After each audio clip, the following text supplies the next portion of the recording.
Hello, and welcome to Cosmic Divide episode 26, TMV. You look incredibly surprised. We've only missed one episode, and you're surprised that there's a podcast. Doesn't take long Not to so. forget. I'm just surprised that, people will hear it in Elevated voice straight away. He's a little ill, he's a little under the weather, so I'm gonna have to carry this show apparently. For the first time ever, TMV's gonna have to carry the show.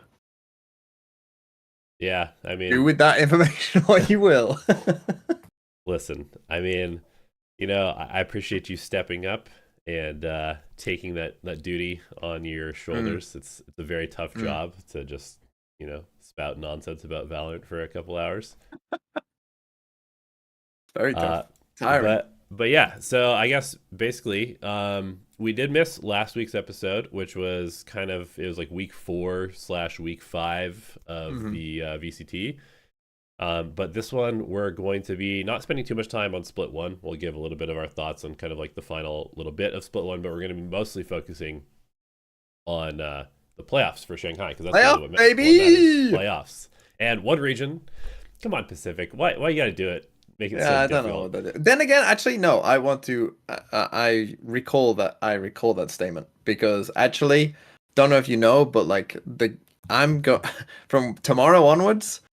Those China games, EMEA games, America's games every day. Wednesday, Thursday, Friday, and then Saturday. Pacific joins in as well.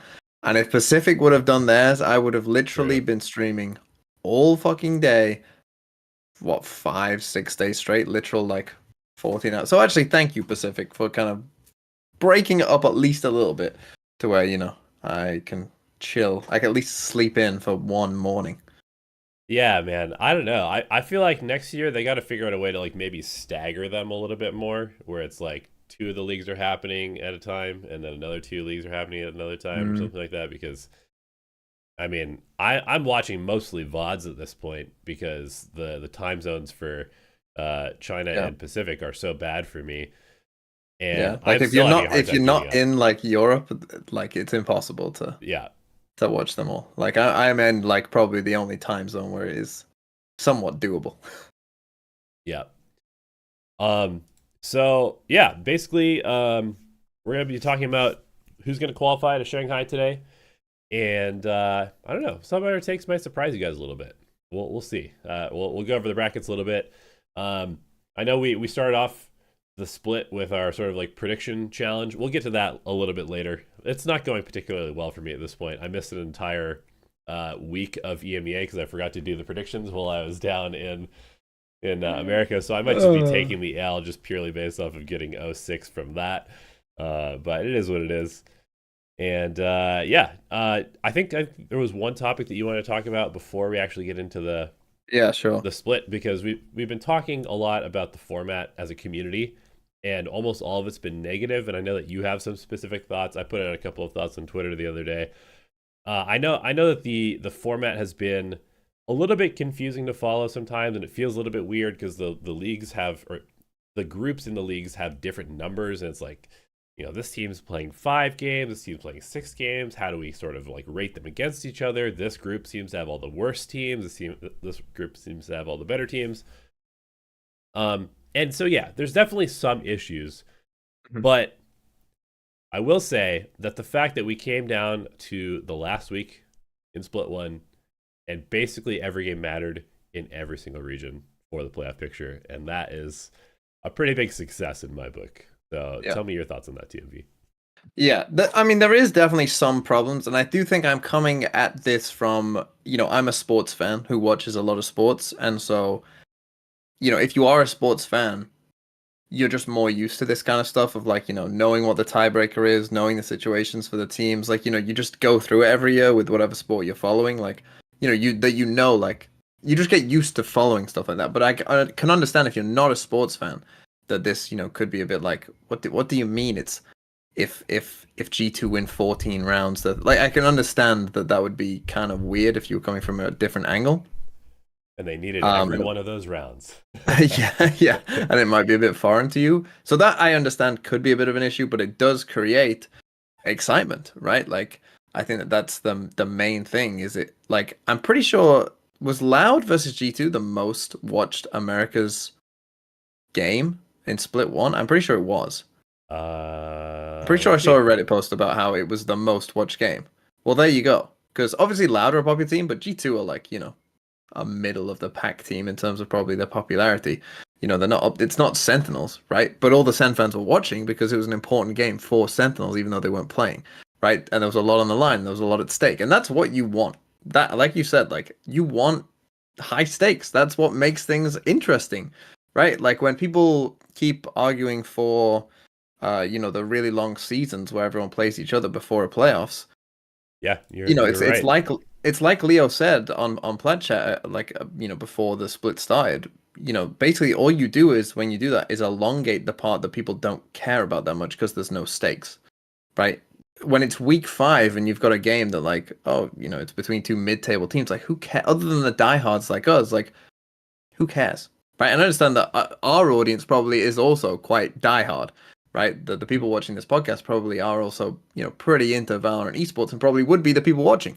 But, for the more casual person, they want high stakes. And high stakes Right. happens when you can kind of truncate formats a bit more because, you have less of that mid-season lull that you would otherwise. But I do think, like, and look, the other problem I would say is the groups, right? Like how we did end up in some regions with uneven groups. Where some groups definitely look better than others, and in the playoffs, that's get like in EMEA specifically, I think like one of Navi or Heretics are going to get screwed. The single elim in the playoffs as well, you could argue against. Again, I'm not I quite like single elim, so I won't speak on that. But I know a lot of people don't like it, but whatever. But yeah, the groups. How else were you going to determine the groups though? Because they just based it off kickoff. First place from kickoff went to one, second place went to another, third went to one, fourth went to another. Like, how else do you want to do it, right? You had a tournament at the start of the season to determine how good the teams were. If that wasn't the case by time that Split 1 started, I don't know what other than random. But again, random is more likely to give you bad groups, right? Random would have given you potentially really bad groups, right? Where you end up with the best 5 teams in one group, not just like, oh, these are the best 3 overall. Like it would have been potentially like, imagine you get Fnatic, Navi, Heretics, Foot, Kami Gore in one group, right? That could have happened, and that would have been like, what are we doing? So it is what it is. Yeah, there are some problems, but I do think that overall it's led to, in my opinion, excitement, especially in this last week. That I don't remember that happening last year.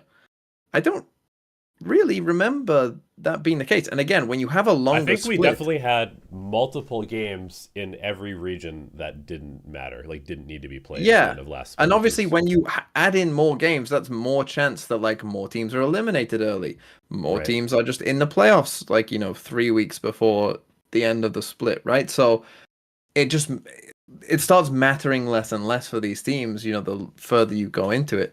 So I think the format overall is good. I hope that they keep this as an idea. I think having like a 5-week, like all the leagues are going on in a 5-week chunk is somewhat manageable, right? For people like me, if it was 10 weeks of this, I would be dead.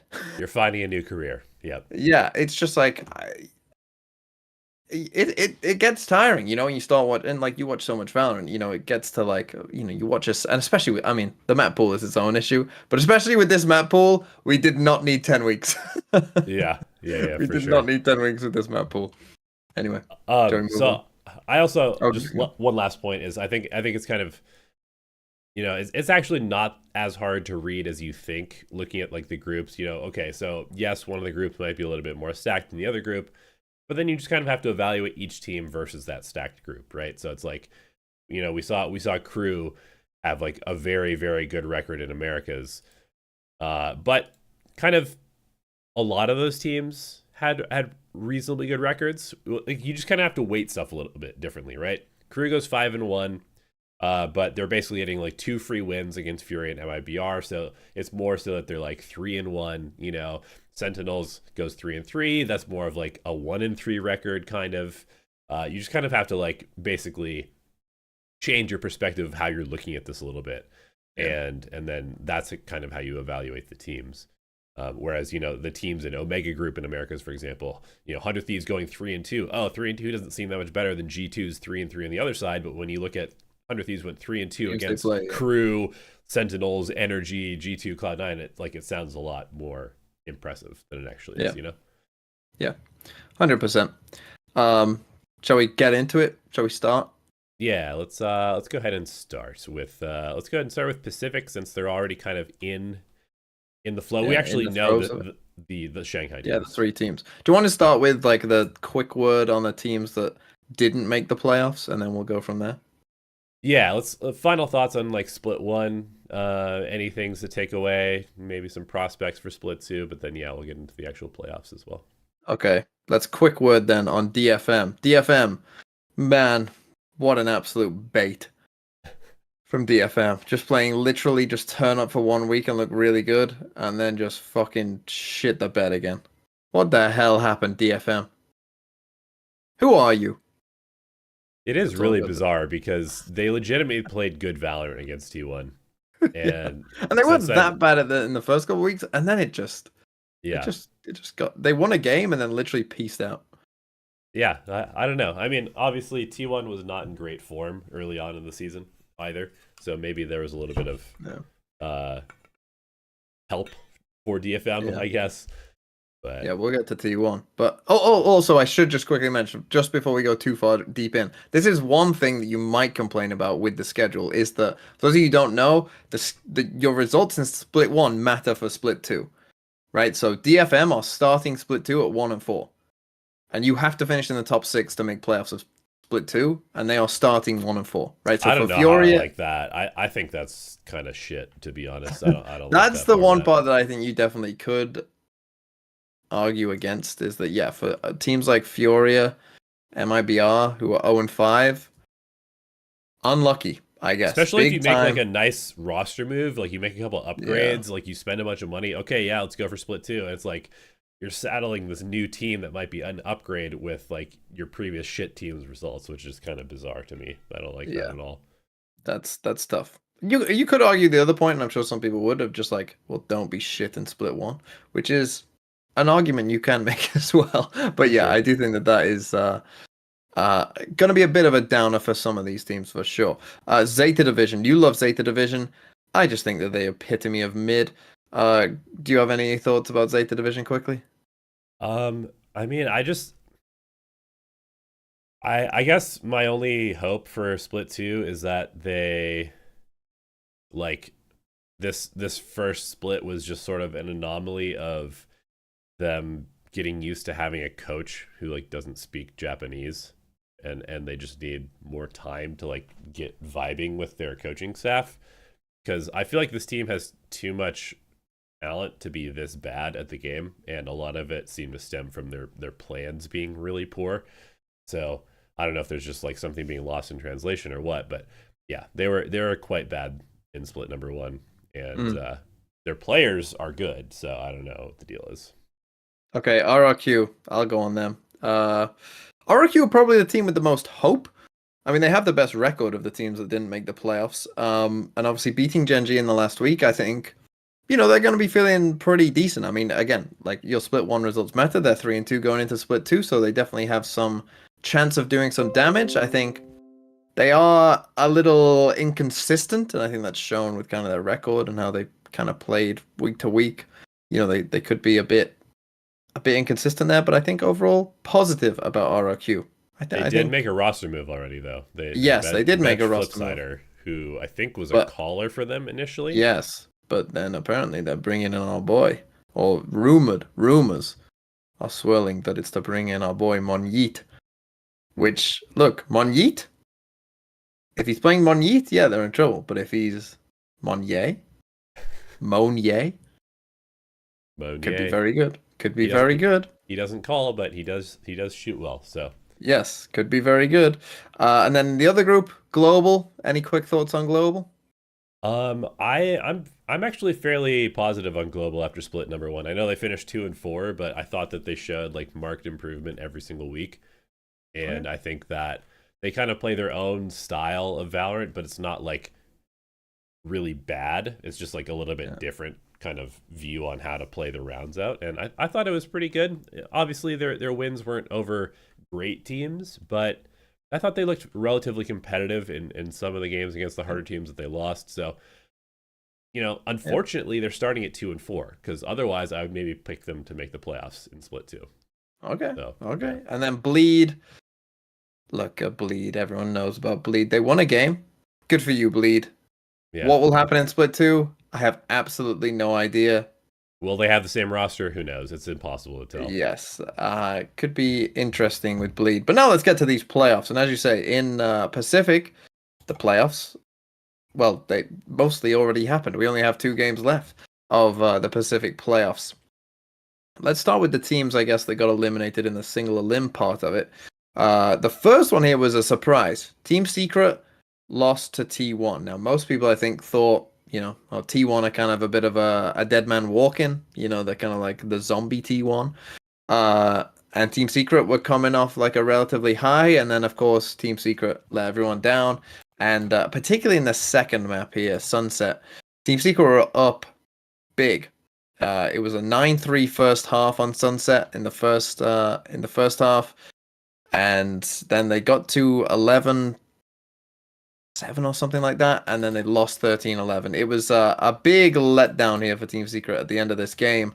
Any thoughts on Team Secret versus T1?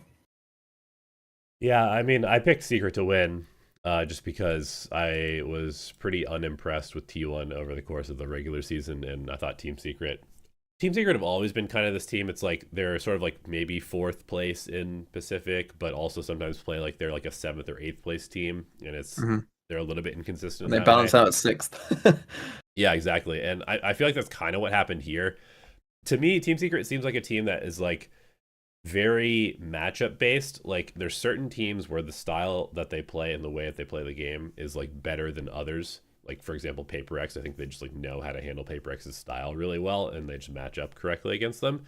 Whereas against T1, they just didn't have it, And even in map 2, where they were dominating, I don't know. It's hard to say. Maybe somewhat of like the pressure of being eliminated got to them towards the end of that map, just because they realistically they do have 3 fairly young players, right? NDG, Envy, and Jeremy are fairly inexperienced. But yeah, definitely a disappointing out for them, because I think this was maybe looking like their best opportunity to go to an international tournament this year. Well, obviously T1 then are going. So yeah, I definitely agree.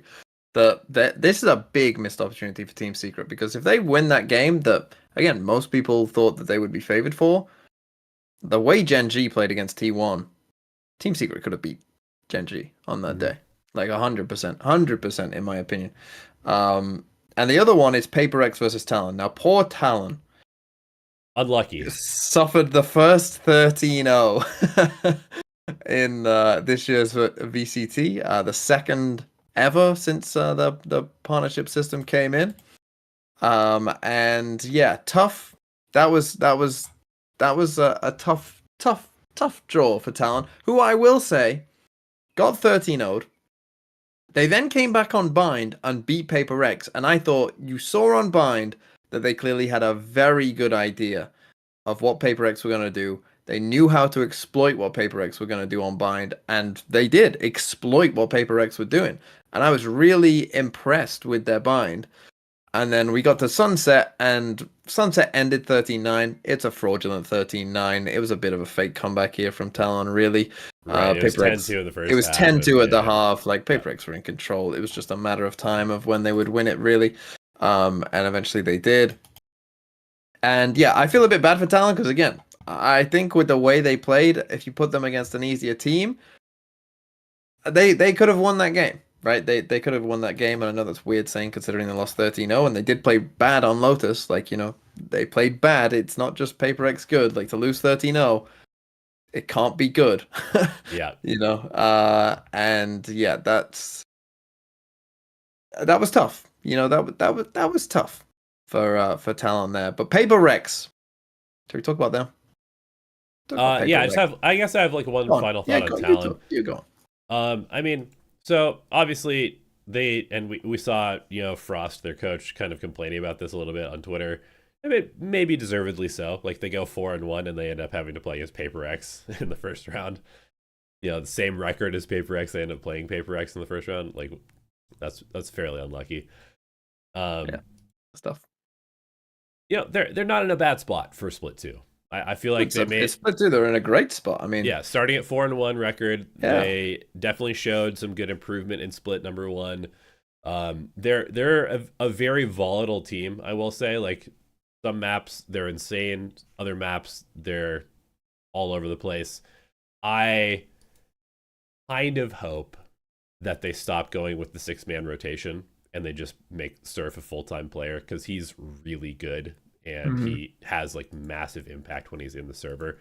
And it's tough for Lenny. Obviously, he's kind of like a Sova specialist for them, I guess, at this point.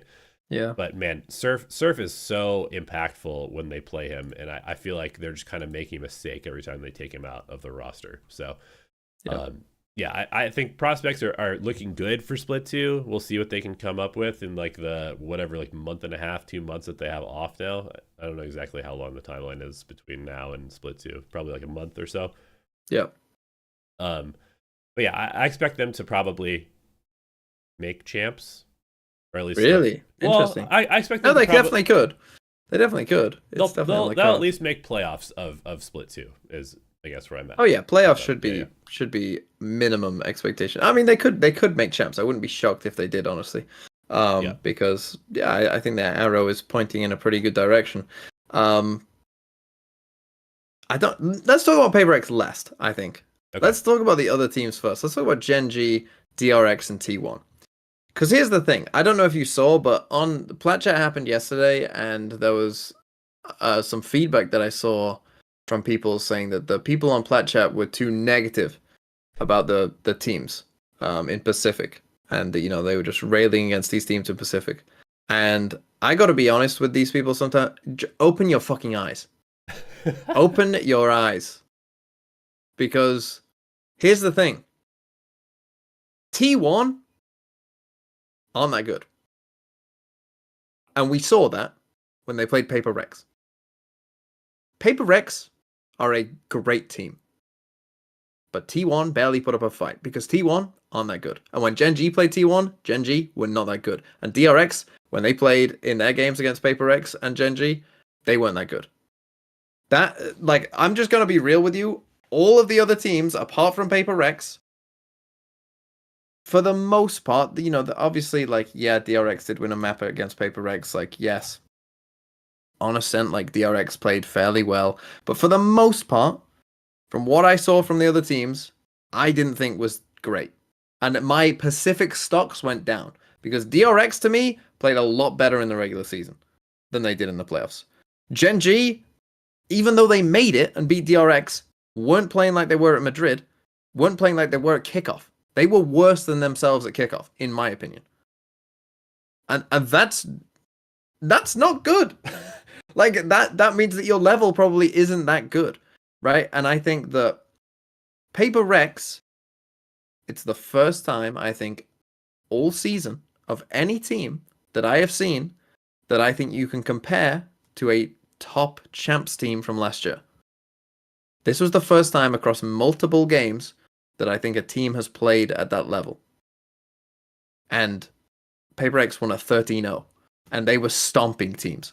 They were absolutely fucking stomping teams. And yes, were teams trolling map vetoes? Why did T1 pick Lotus?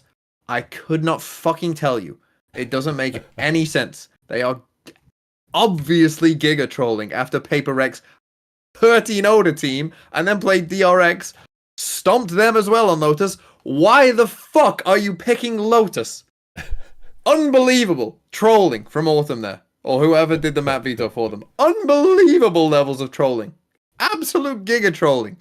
But for me, I mean, this Gen G DRX game in particular, I thought that the attack sides from these teams were really not very good.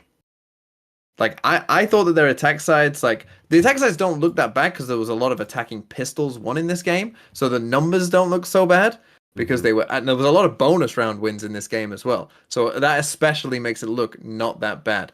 But particularly like Acend, I thought it wasn't great from either team. Bind as well. I thought there was some real stinkers in there from both teams on their attack side, looking very clueless into what to do. And yeah, they're playing defense side comps, so it does make some sense both playing Cypher. But I thought, in general, I thought that just the execution of a lot of these ideas, or finding what the right idea is, right? Like just you're mid rounding to find what the solution should be in that spot, wasn't great from either team, and it made me kind of like worried. It made me a bit worried because DRX that played in the regular season played better than this, right? DRX when they played Gen G the first time, in the regular season, looked a lot better than this, in my opinion. And so that's a worry, I think, because like T1, I mean, you've just seen what T1, you've just seen T1's level against an actually good team. It's getting stomped because PaperX just did it to them. But they were able to beat Gen G, and now they're playing Gen G as well. I don't know. I've been ranting for too long. You go. Yeah, I mean, okay, so I guess I kind of agree and disagree at the same time with the sentiment. I do think that there is sort of an overwhelming level of negativity towards a lot of the teams right now in all the leagues. Fair. And I think a lot of that stems from the fact that it's undeniable that the level of Valorant being played this year has been worse than last year. I think like the overarching, aside from like a few series at Madrid maybe and a couple of like the later series in kickoff, I think almost all the Valorant that's been played so far has been significantly worse than like at least the second half of last year. And so you kind of have to like see. I would put a qualifier on that. We're forgetting I would say that the bottom teams aren't as bad. Yes. As they were last year. But the top teams aren't as good. Yes. Yeah. Taking away like Carmine Core of last year, shifting like the average or whatever. The Furia are pretty bad. Yeah, they are quite bad. But I like you said, PaperX that we saw against T1 was like the first time that you were like, oh, like this is the team that we saw at Champions last year. Yeah. And that's kind of the feeling that I got. Actually, I put sort of got almost like a trolley top 10 teams in the world list on Twitter last night just for fun, just because I was like, how would I actually rank the teams if I had to put them into a top 10 right now?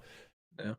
And I put PaperX 1, Leviathan 2, and Loud number 3. And people are like, how can you possibly put Loud number 3? And the reason is because what I saw Loud do in the last 2 weeks of the season was like, use your eyes, people. It was wake up, sheeple. It was as good as they played at Champs last year, like legitimately. And I haven't seen that from basically any team. Obviously Sentinels had some really good games on their run through Madrid, but a lot of it was, it was them kind of gutting stuff out. And yes, lots of good individual plays and stuff like that. But what we saw from PaperX and what we saw from Loud and a couple of the games that Lev have played have been like surgically better than the other teams. Like we are going to we know what you're doing. We're going to like get our first kill. Then we're going to translate that into a second kill. Then we're going to take the site. You guys are going to try and come into the post plant 3-on-5 and you're going to get one kill and we're going to trade you out. And it's like so easy. We're like dominating the round from start to finish. We're dominating the half from start to finish. We're dominating the map from start to finish. And we haven't really seen that very much this year. It's been a very muddy year for most of the teams. And so I think that's sort of what I'm basing that take off of. And I think that,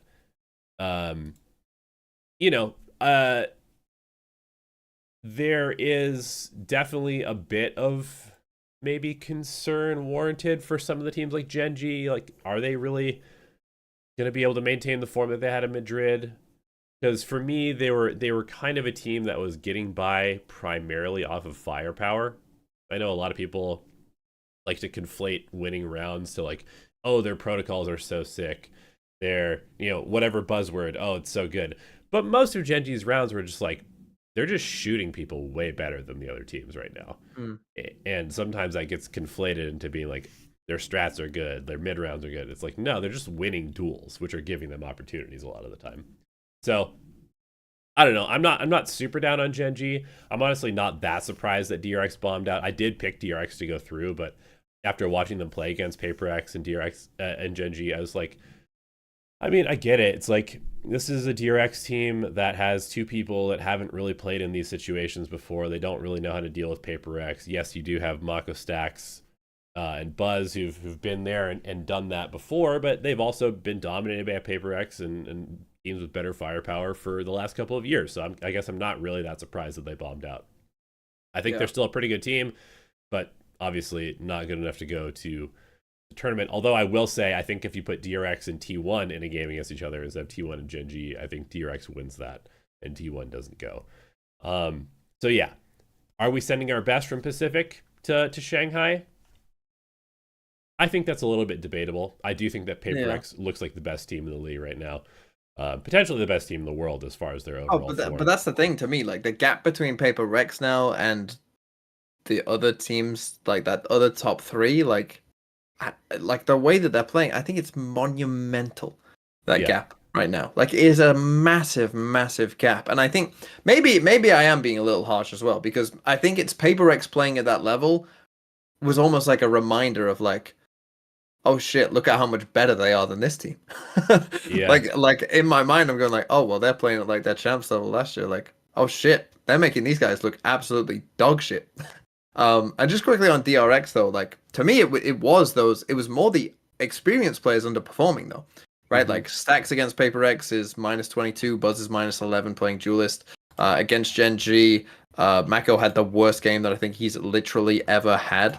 On what map was it? Oh yeah, Sunset. He's 6-19. I don't think I've ever seen Mako go 6-19 before. In a close map that they lost as well. Yeah, and honestly, should have fucking won. I mean, they were up big as well. They had a 9-3 half on Sunset that they couldn't close out and lost the last 5 rounds in a row to lose 13-11. Like, so DRX will be kicking themselves for that because they probably feel like we should have just won that map and just been going then and there. So yeah, it like just looking at it from a Pacific point of view though, like a couple weeks ago I was thinking like, oh, Pacific, they're gonna send DRX, Gen G, and Paper X, and those three are gonna be like 3 of the top 6 teams going to Shanghai. Like, that's what I was thinking in my head, kind of as we were going through the season. I was like, oh, this is Pacific's best chance by a mile, right? Like, if you've got 3 of the best 6 teams in the tournament, like, you've got such a good chance of winning it. But now I'm looking at it, I'm like, okay, it's Paper X, T1, and Gen G. Paper Rex look really good. Yep. But T1 and Gen G, like, they aren't going to win this tournament. I'm not as low on Gen G as you are, maybe, but I agree. They probably won't win this tournament. No, but like you said, like Gen G, a lot of like their biggest strength in Madrid was that they were on it aim wise. Like they mechanically were so on it. Now it's like they show it in bursts. Right. It comes out every so often, but it's not always there. And sometimes they lose some rounds that you think they would have won in Madrid. Texture is still really good. Heron is still really good. Meteor is solid. But I think the difference now is we're getting some real like poopy games from Lakia, and Munchkin is not hitting, because Munchkin was like their best player at Madrid and he has not been hitting in Split 1. Yeah. I mean, maybe I am being a bit too harsh here, really. Do you want to quickly say who you think? But this is the thing. Who's going to win T1 Gen G? That's an actual, like, again, there is another clue to you that I don't know who's going to win that game. But given what we've seen from the teams all the way through the season, it should be an easy pick Gen G. But I don't know. Who would you say is going to win that game? Yeah, I mean, I guess I'm probably going to go Gen G. And I guess maybe my reasoning of being, because it's hard to beat the same team twice, is maybe not the best reasoning. It should just be because Gen G is the better team. But I guess I'm a little. Well, I'll go T1 then. I'll say T1 win again. But this is the thing. Either way, do either of those teams stand any chance against Paper X? No. I don't think so. Definitely not in a BO5. No. Where Paper X have a double map ban as well. Yeah, there's no way. Although Paper X do struggle in grand finals. But no. Not in their own region, really. Yeah, no. They're fine. They're chilling. Okay, that's Pacific. Sorry, Pacific fans. Look, I really want Pacific to win a tournament. Like, I really, Yeah, because that to me is like the one big asterisk of like the best thing about Valorant esports, in my opinion, is how balanced it is between all the regions, and that's like a super rare thing. yeah, In most esports styles, and there's just one little tiny problem with that, which is that no Pacific team has won a tournament yet. So I really want it to happen, and I thought that Shanghai would be like the absolute like this is your time, this is your yeah, time, and it still might be, but now I feel like Paper X is maybe the only real yeah, hope. yep, yep. Unlucky. Unlucky. Well, maybe next time. Maybe next time. Shall we move on? Let's New, go new to region, Americas. America. Same deal. Shall we go through these bum teams? The bums. Yeah, let's go through the bums. Cool. I mean, let's just do MIBR and Furia together. Oh my goodness. Do I need to say anything else?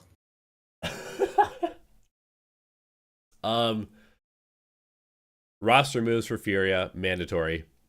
MIBR. I would say Honestly, MIBR. what you said, roster moves as well. Yeah, I think so. Yeah. Yeah, probably. I mean, the thing about MIBR though, I think that's a little bit different than Furia, is you look at all of their players and none of them were expected to be superstars. Yeah, that's a problem. That's a problem. That is a problem. That's but a problem. it's a problem for a different reason than Fury. Like MIBR are getting out firepowered a lot of the time. They play like a decent macro game and like their pistols and stuff are pretty good. But then they just like are getting, they're getting alphaed by teams. Whereas Furia should have the firepower, but are just trash, basically, as a team. Yeah. But yeah. I mean, God, the MIBR Mazine in this game against Cloud9 was so rough. It's been rough. So rough. Holy, it was rough. Anyway, let's move on. And unfortunately, both these teams probably done for the year because of this bad start, keeping which is extra rough. Yes, very, very rough. Let's move to EG though, a team with hope. Actual hope. And I do think that for EG, like, okay, you didn't manage to make it. Loud won their game. Unlucky. It is what it is. They started off pretty rough here as well, but last two games they beat Acend, they beat NRG. Where do we think EG end up? Do they end up in the playoffs? Could they even make it to champs? Where are you feeling EG for Split 2? It's really interesting too, because the first two losses that they had were to G2 and Cloud9, and if EG were to play those teams again in their current form, there's a very good chance they win both those games. You might pick EG. Yeah. Yeah. So, I mean, I'm pretty high on EG. I am convinced at this point that Potter is the best coach in the game currently. And I think it's fairly undebatable. There's a very short list of excellent coaches in Valorant, I think, and Potter is certainly in that list and probably at the top of it. I think that what we saw from them in the last couple of weeks is very encouraging. Obviously, Jogamo came out against Energy and just styled on them. He's like, I was the best player on the team last year, and here's the proof, which was very cool to see.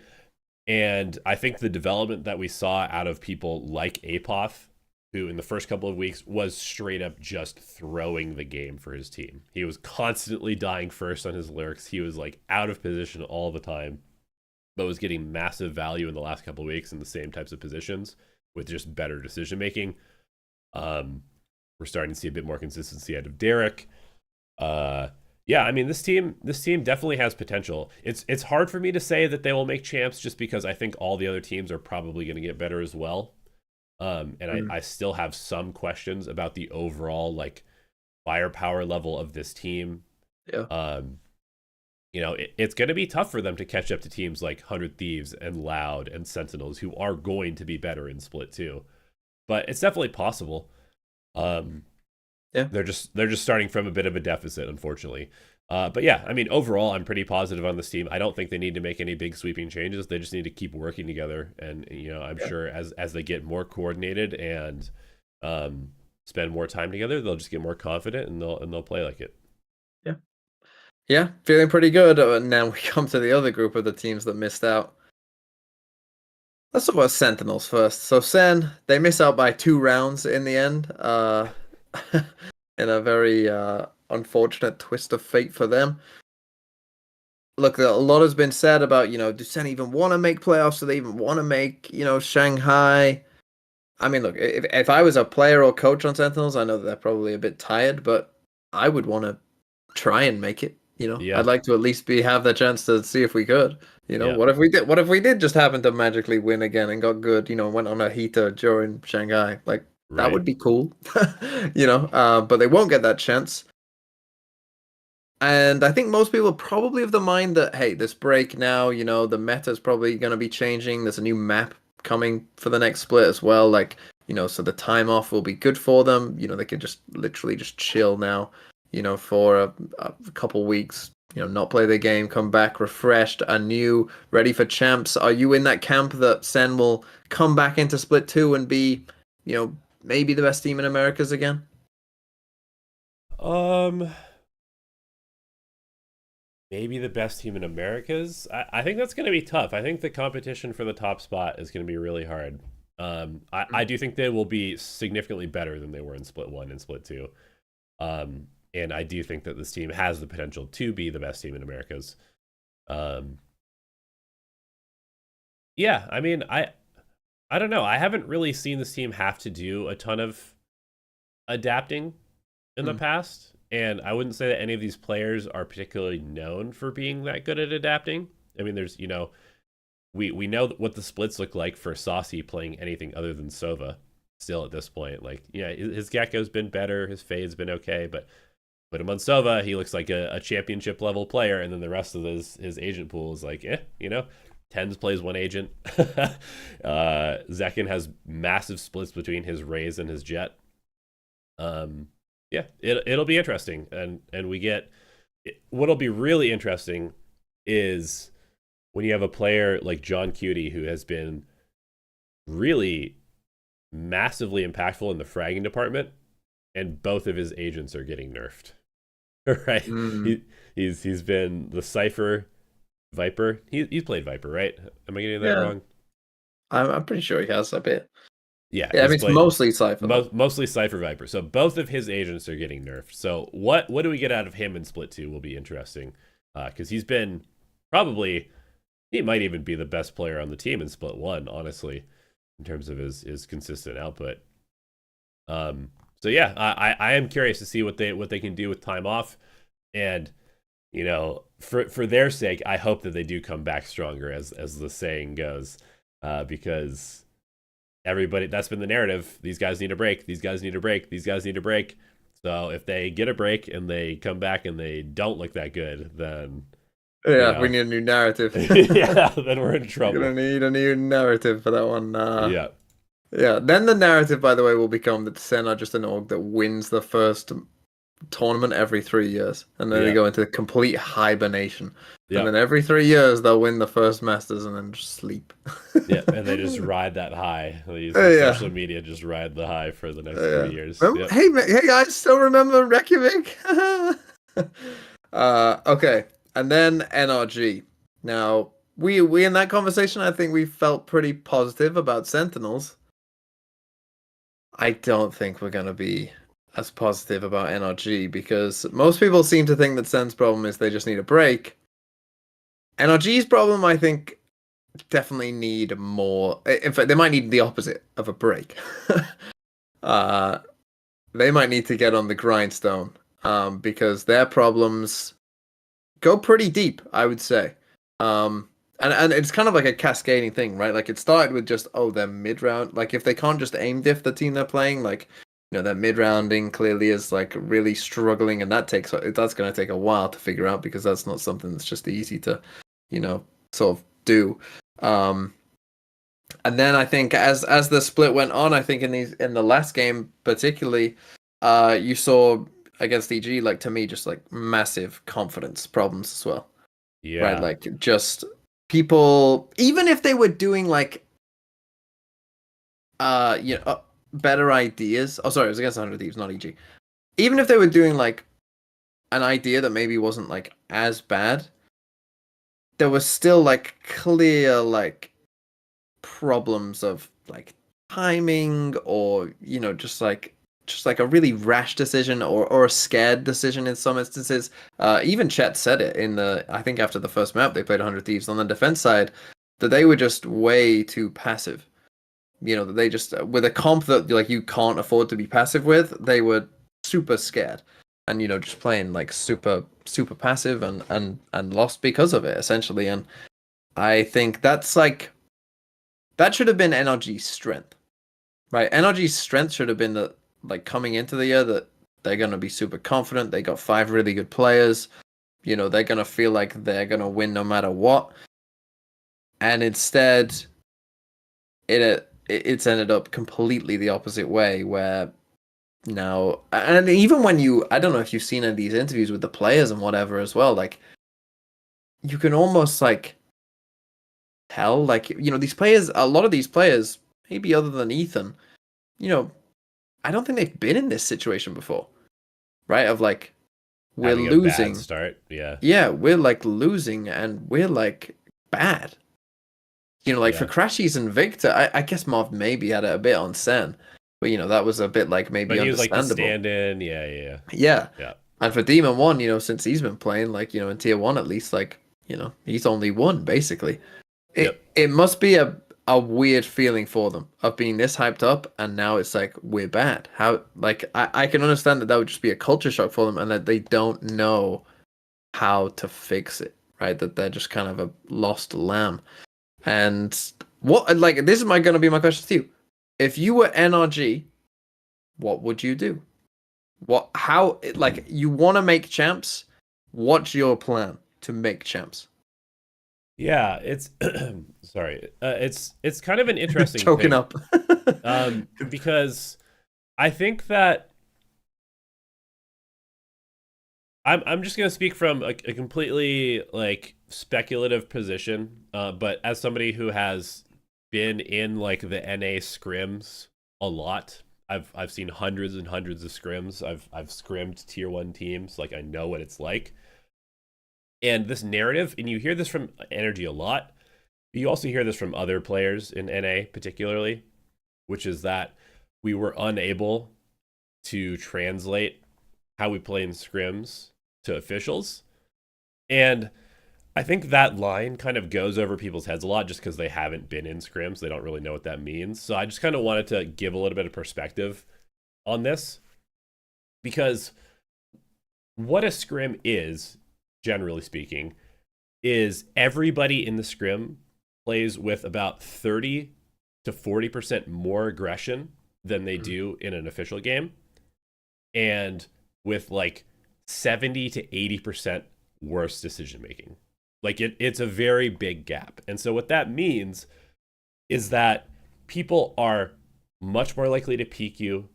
They're much more likely to take individual swings. They're much less likely to try and win like the 3v4 rounds, and they'll just kind of like run it down and get the round over with and go to the next one, as opposed to like playing a hard post plant and making you actually win the round in post. They're much more likely to just kind of like send an eco instead of setting a trap play or using ult correctly. All of these things are true. And so when when Energy is constantly saying stuff like, we're playing well in scrims, like we're crushing in scrims, so I don't know why we're losing in officials, what that says to me is that their slow defaulty style is being rewarded because they have very good, aggressive, aware players who punish teams that are not trying particularly hard. These teams are sending it into them, they're getting a pick, and they're translating that into map control. But when we see them in official games, nobody's peeking them, right? Yeah, Especially now that everybody knows that Energy's playing this very slow defaulty style. They just know, don't peek Demon 1. Make him walk into like a hard 50-50 crossfire. And there's no way that his aim is actually going to carry him at that point. And so Energy is basically, they're basically trying to play with bad data, essentially, is kind of what I think is happening. And so, yeah, I mean, I think if I was in charge of the team, I think they kind of need to like reset their expectations. And it's going to be hard because, like you said, a lot of these players really haven't felt anything other than success for their entire career, right? All of the Envy and the Optic teams, sure, they didn't win everything, but they were consistently a top 3 team in their region for like the entirety of the last 2 years that they were playing there. And they don't really know what it's like to be at the bottom. And Demon One came in and instantly was the best player in the game, right? And became, you know, a world champion in his first try. And so it kind of seems to me like they need to like reframe how they're approaching their practice. And also I think that they have some pretty serious agent pool and role issues as well. Because if you look at their players, right, they're trying to play a lot of Gecko to like get in the meta, but you look at Crashy's stats on Gecko maps, and they are really quite bad versus his Sova maps. We know that Crash is one of the best Sovas in the world, right? He's always been one of the best Sovas in the world. But his Gecko is not up to snuff as far as the stats go. Obviously, Demon 1, Raze versus Jet, massive difference. Marved on Viper, very, very good. Or at least good enough. On the other agents that he's played, not so good. The only person on their team who's been reasonably consistent across a variety of agents has been Ethan. And Victor's been decent, but both of those players have played a lot of different agents. And so I think they're kind of in a spot where they have sort of like a bunch of specialist players. They don't really know how to put them together. And then on top of that, they're just getting bad data that the things that they're doing are correct in scrims because they're punishing teams that are not particularly good at the game. Because here's the thing, these tier 1 teams are scrimming a lot of tier 3 free agent teams that are good. Like, I helped a team prepare for the relegation tournament a couple weeks ago, and we scrimmed like G2. We scrimmed Moist Shopify. So you can get these tier 1 scrims if you're like a high radiant team. And so you're playing teams that are just free agent teams, or you're playing tier 2 teams. And then sometimes maybe you'll play a tier 1 team, I guess. I don't really know because I've never been part of a tier 1 team in the scrim environment. But I'm guessing that they're just kind of getting faulty confirmation bias that what they're doing is correct. That's kind of a long spiel to be like, they just really need to like delete everything that they know about the game and start from the basics, because right now it's not working at all. Yeah. See, when this roster was first put together, my big question was like, okay, we'll see how the IGLing goes, but you also don't have a Sentinel player, right? No one's like a clear Sentinel player, and I guess Demon Victor, 1 has always been a Sentinel player. This is what I'm going to go to, because here's the thing. People wanted me to make a third NRG part, but the 100 Thieves game was bad, but it wasn't like completely like woeful. It wasn't like funny bad. You know, it was just kind of like normal bad, which I don't think would have made a very compelling video. The parts though that were like bad to me though was Demon 1's Brim. Mm-hmm. He didn't look like, I mean, I know he has played Brim before. We've seen it on Fracture. He didn't look like he knew what to do in a lot of situations. If you go back and watch that VOD, there are many missed smokes. There's times where he puts down one smoke and then does the other one, like as if he's playing Omen. Like bizarre, like really, really bizarre stuff that you like when they need both smokes down at the same time. There's one situation where I think he smokes Hooker, but not. He like smokes Hooker first, like he smokes Hooker with one smoke, waits for them to get onto the site, and then smokes the site. What? Yeah. like stuff that makes no sense when he could have just put all 3 down. Right, he's lurking on the other side of the map, so sometimes he's not in range to actually smoke off what you normally would smoke. So he just sets up like put one randomly down on the side because he's lurking on the other side of the map. Like, they need to. If it was me, if I'm in charge of this team, I'm telling you, okay, Demon 1, you're learning Killjoy and Cypher. You are our Killjoy Cypher player now. And okay, on Jet maps, I get you can play Jet. Yeah, you know, cool, sure. But on maps where we're playing Raze, we're playing Cypher, and you are playing it. Yeah, you are playing it. Because I mean, he's always lurking. It suits your playstyle. All we need to do is teach you some setups, right? Just don't get super, super aggro and, peek ahead of the setups. Just wait, just chill, let your setups help you, or fuck it, let's play Cypher and put the setup on one side and you can go on the other if you want, Yeah. whatever. Cool. And on a tech side, you can just lurk to your heart's content and go wherever the fuck you want and take a 1v1 and take a timing. Yep. And I think that it would improve their team. I really, really think that that would be a big help to them because I don't think, like again, I think you have to do that because we already know. I mean, they clearly agree now that his raise isn't good enough, because Yep. they changed it. Mm-hmm. So clearly they think his raise isn't good enough. If you watch that bind VOD, you will see that his controller is not good enough. It is not good enough. And even in the Lotus against EG as well, when he played Brim on that map as well, it was not good enough. And he's a good player, but as we have kind of always screamed out, like, he is a Sentinel player. He is a Chamber player. That's what he is. And maybe put him on fucking Chamber on some of these maps. That would be a good idea too. Right? Yeah. Lotus or whatever. Put him on fucking Chamber. T1 show you that like it can work. Like it can be okay. Yeah. Do it. Just do it. And I think it would help them. I mean, having Cryo play the anchor on Astra and Brim is working quite well for for 100 Thieves. I mean, okay. But last year Cryo wasn't that good. Right. Last year Cryo had those struggles that like Demon 1 is having now. Yeah. Like, but we're talking about Split 2. Like after Split 2 in the off season, fucking learn whatever you want. Go and play controller all off season if you want and learn it. That's fine. But for Split 2, I would just, here's a killjoy setup, stand here and shoot them. And the turret will tell you when they come, and then swing and shoot them. Well, okay. So one other thing that I do want to bring up, and this might be a little bit of like Valorant tea a little bit, but I think it's worth talking about, is that almost none of these guys are ranked grinders. In fact, I think none of them are ranked grinders. There's people who have been tracking like the ranked stats for the pro players, and you'll see like almost every top team, and you can just look at the leaderboards. Basically all the teams that have been doing well, it's like, okay, Tens is in the top 3, Zekken's in the top 3, Mini Boo's the number 1 player, Texture is always up there. Like you always see the teams that are doing well. Forsaken and Jing are always like in the top 10 in Pacific consistently. And I understand that ranked is like an awful environment to practice real Valorant in compared to scrims.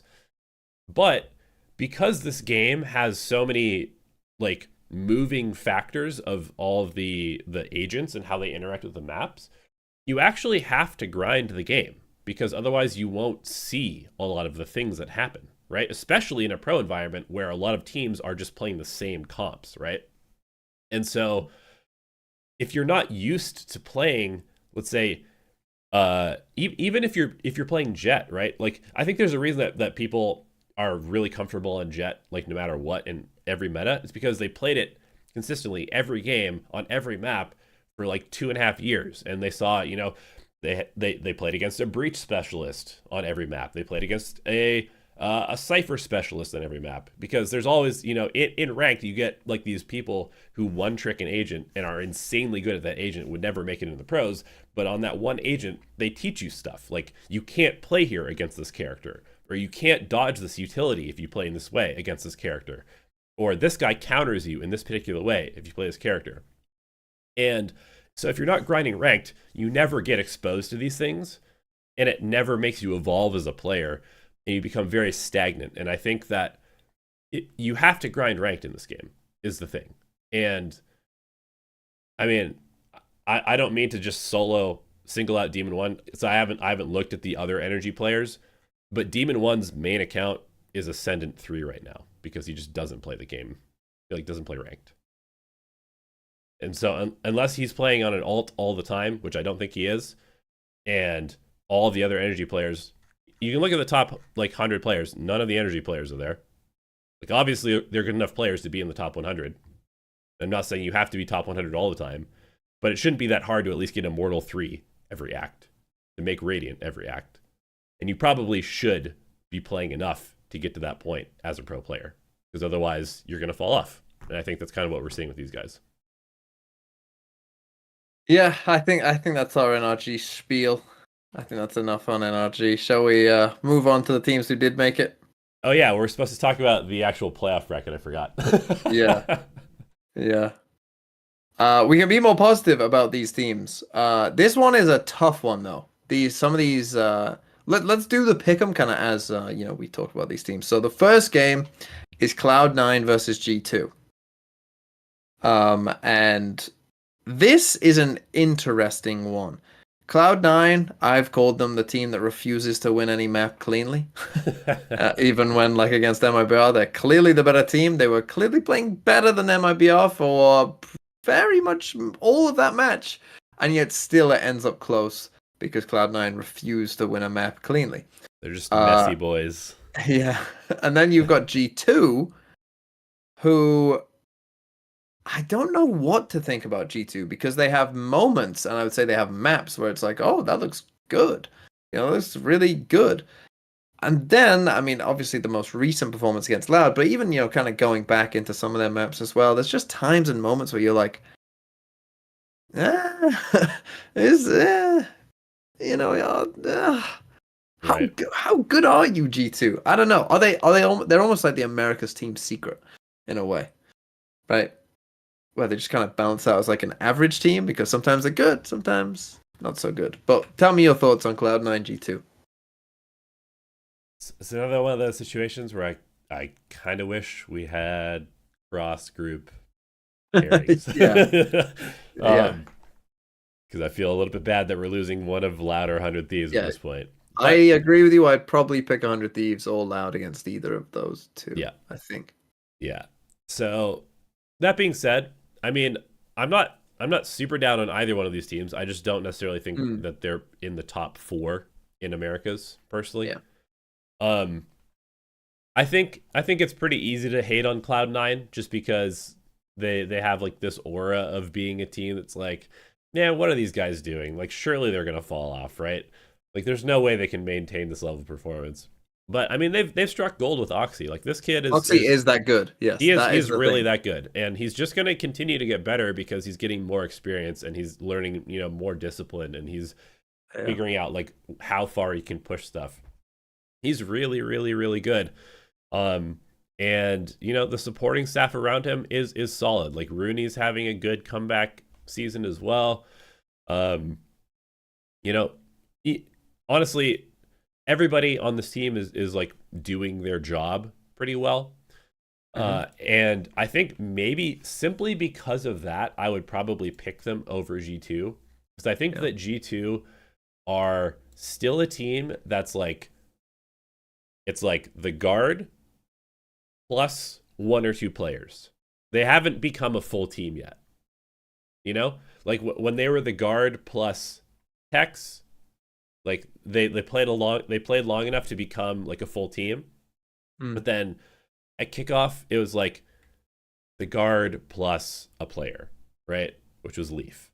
And then they made a roster move. They changed Net out, and now they're the guard plus Leaf is fairly integrated at this point, but it's like the guard plus Icy. It's like they don't really feel like they're a full 5-man unit yet, whereas Cloud9 does, for the most part. And so I think it's going to be a good series, but I think that we're probably going to see one Oxy map that I just don't think that G2 can stop. Yeah. Like, once Oxy gets going, and then there's going to be some super muddy, scrappy game that the 5-man unit of Cloud9 is going to be able to beat the guard plus Icy. Yeah, I could see that 100%. I think I'm gonna pick Cloud9, I think, as well in this one. I think like Cloud9, I think are just like a bit more. They're just I think they just have better chances of winning like any game, right? They're just like a bit loose, and they just need like, oh, if Oxy has a good game, we'll win, right? Even if Oxy has like an okay game, then as long as as long as the rest of us are kind of hitting, then we can win, right? And they know that, and they believe that, even if they are kind of loose. Whereas G2, I feel like they're the team that like they need like these 5 specific things to go right for them to win. They're right? much more formulaic than Cloud9 is. Yes, Yeah, yeah, yeah. yes. And so, like, if Valent's struggling with his calling, they ain't gonna win, right? If Right, if Leaf has a bad game, they aren't gonna win, right? Like, yep, there's all these little different things that like have to happen, and when they all happen, like that's when G2 look good. But right. when just like a couple of them, or maybe just one of them fails, like you're like, oh, what are you doing, G2? Like, oh, what's going wrong? Because they need all those things to happen. So I think that just Cloud9 need less to happen to win. Yeah, I think their Cloud9 win have a lot more like conditions. fire starters on their team. Like Rooney can Yeah, have a couple of rounds. It's like, oh, okay, that's gonna pull them over the edge. Or yeah. Zeppa has a crazy 4K, or Vanity does something interesting with like a lurk player, like the Judge or whatever, and that gets them a couple of rounds here or there. Whereas, like you said, G2 kind of has to have like it's almost like a checkbox. Like, okay, this Yeah. thing went well, this thing went well, this thing went well. Okay, good. Yeah. Yeah, so I would go Cloud9 that one. 100 Thieves versus Loud though. Now this one is a tasty little game. I mean, yeah, you feel bad for whoever is going to lose this game because like they probably would have had a decent chance. You're feeling pretty decent about these teams coming in. I mean, you've already kind of alluded to it already, but I'm gonna back you up here with Loud, like thinking that Loud, they just look good. They look like they found it. They look like they have that. They had their problems earlier on. They had a comp problem. They had obviously the visa problems. It took them a little bit of time, but then they found it. What like and Sadek talked about like the maybe they were missing that fire at the start. Maybe post Madrid they were a bit sad. Like, oh, we can't go back home. We're stuck here in Ireland. Like, maybe they were just a bit down in general. But then clearly now they've kind of and that's the thing, and this is what was said on the broadcast as well, I think, with Sadek, that obviously they've played in so many big games, these Loud players, maybe minus QCK. These regular season games, it's just like, it doesn't mean that much to Doesn't you, get the blood flowing, right? Yeah, you're just like, what's this? Whereas I feel like, okay, single elim playoffs? Oh yeah, that's down our street. We'll be up for this game. This will be a big game. Boosty will be shouting at us, and I think that honestly that might help Loud, to be honest, in this game. Piss them off a bit. Yeah. And so I personally would pick Loud. Not that I think that 100 Thieves are bad, but I just feel like 100 Thieves are very unfortunate to be running into a Loud who I think is playing better than they have at any point earlier in the season. Yeah, I mean, the last two games that I saw from Loud against Sentinels and G2 reminded me of what they looked like at Champions last year, or Lock-In, when every single player on their team was hitting, everybody was stepping up. I think the big thing that you'll notice about Loud, ever since they lost Ospas, is that it can't be less being your best player all the time, because it just doesn't work like that. He's playing Viper and Cypher, and so sometimes they just don't go to his site and he can't have any impact. And I don't care how good you are, if you're playing retake like 8 out of the 12 rounds on a half, you're not going to do very much, right? It's like, it's impossible. So if you look at their last two series against G2, the top two fraggers are less than 2Es, followed by Cow and Zine and QCK on the two maps. But the important thing is that 2Es is there, because 2Es has been absent for most of this year. But last year, he was great. He was really good. Against 100 Thieves, it was Cow and Zine top fragging every map. And we know that Cow and Zine is insane. He's really good. But he's been very hit or miss this year as well. And so, I still have my doubts about QCK. I'm not going to lie. I feel like he's obviously, we've said this so many times, he's never going to replace Ospas. But I also saw him playing with significantly more confidence over the last couple of weeks, especially his Jet Icebox against 100 Thieves. I was like, oh, this guy's really fucking good. He's like taking crazy timing peaks, hitting every shot with the operator, playing really, really tenaciously, not getting push off angles by like one piece of utility, making sure that he holds the space, buys time for his teammates, gets a couple of kills, doesn't overpeak. And it was a different kind of gear that I'd seen out of him than basically any other time this year. And so that makes me think that they will win. I mean, honestly, I could definitely see a world where 100 Thieves wins this. Like Oh yeah, it's like a 45-55 type of thing for me, honestly. But I yeah. think that 100 Thieves is more likely to fold than Loud is as a team. And it's not like to flame 100 Thieves. I just feel like I don't think that Loud is going to get pressured and The 100 Thieves fans know what you mean. They yeah. understand. Yeah. They know.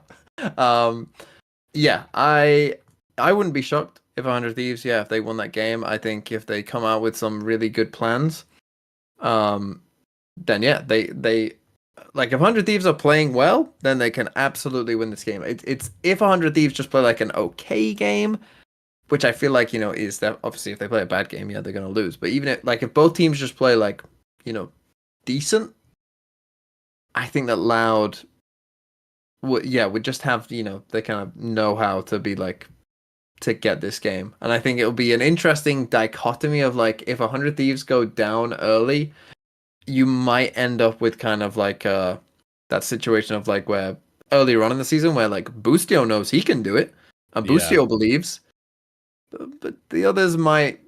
Oh Do no, it's they? happening again. It's Yeah, do 2023 they all over. believe?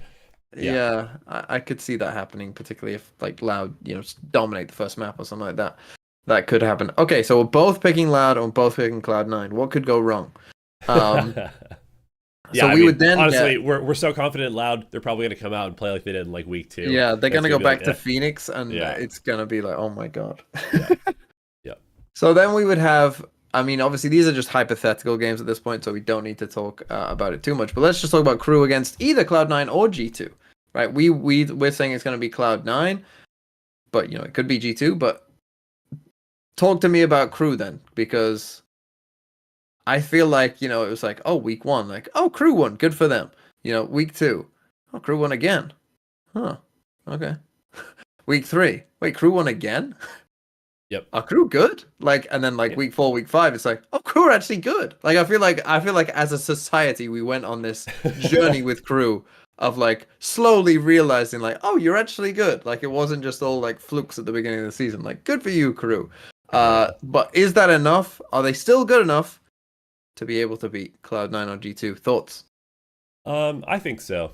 I'm not as high on Crew as some people.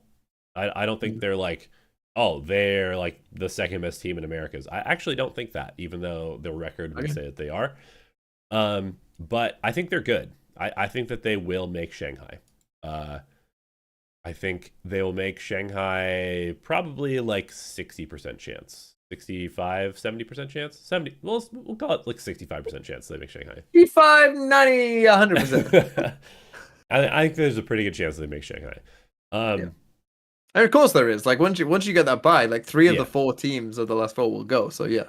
Yeah. You I mean, inherently have a 75% chance if you look at it that way. yeah, I mean it's just it's a little scary because maybe you go against like 100 Thieves are Loud. Like neither one of those games is going to be easy. It's either Yeah, like really they need to win this first game, you feel like, otherwise because could be in some trouble. if you lose, then you feel uh-oh. Because then your next opponent is going to be Lev, 100 Thieves are Loud, and those are all scary games, right? Yeah. All of those are scary games for Crew. So yeah, I think there's a pretty good chance that they just continue what they've been doing so far, which is they have a relatively simple game plan. They out firepower Cloud9 or G2. They continue to have just kind of like a nice. They kind of play like nice, honest Valorant, honestly, but it's like good, right? They know what they're doing. They know who they are as a team, and it's been paying off so far. Again, I don't think this is a team that's going to win Americas. I don't think they're going to get the 3 points. So I think they'll probably be like maybe the second, potentially a third seed going to Shanghai. Okay. But yeah, I mean they're definitely a strong team, but I'm not like fully huffing the Croupium after a 5-1 stage 1. They're like the Gen G, I would say, going into like. Yeah, it's a pretty good comparison. They feel a lot like the Gen G from earlier in the year. Yeah. Yeah. My hot take is that Crew won't make it.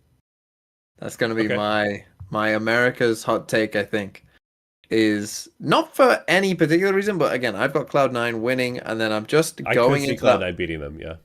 I'm going into that mind frame of like, sometimes when a team play, like, you've had the day off, but the team is coming off playing the day before, and they're kind of like, just more in it early on.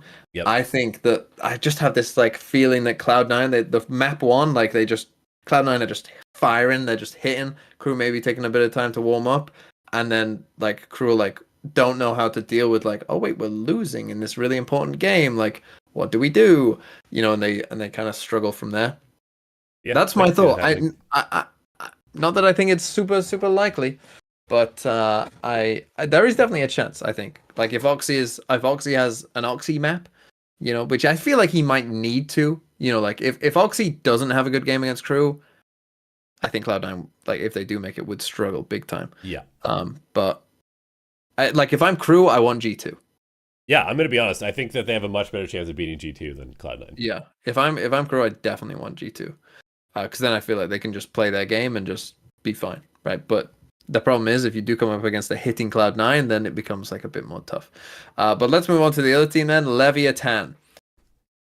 Now, you said that Crew won't win Americas. Will Leviathan win Americas, Mr. Elevated? I could see them winning it. And the main reason for that is what I saw them do against Crew in the final game, which I'm going to be honest, I was kind of like, I don't really care about this game because they're both 1 seeds already. Yeah. But Lev played really well. And more than that, Tex was insane. I've been waiting for Tex to have a good, really good showing. Like he's been good, he's been solid, but he was like playing out of his fucking mind against Crew. Like they were slamming his sight on Breeze. He's playing that back corner of Cypher, like getting barraged by Kesnet flying in and a bunch of utility. He's getting 3 and then dying and just winning them the round. And I'm just like, oh shit, okay. If Tex is popping off, there's nobody that's beating this team. Like, because all of them look insane right now. Kama's doing super well. Mizzino's consistent. Obviously, Kesnet and Heat have been very, very good.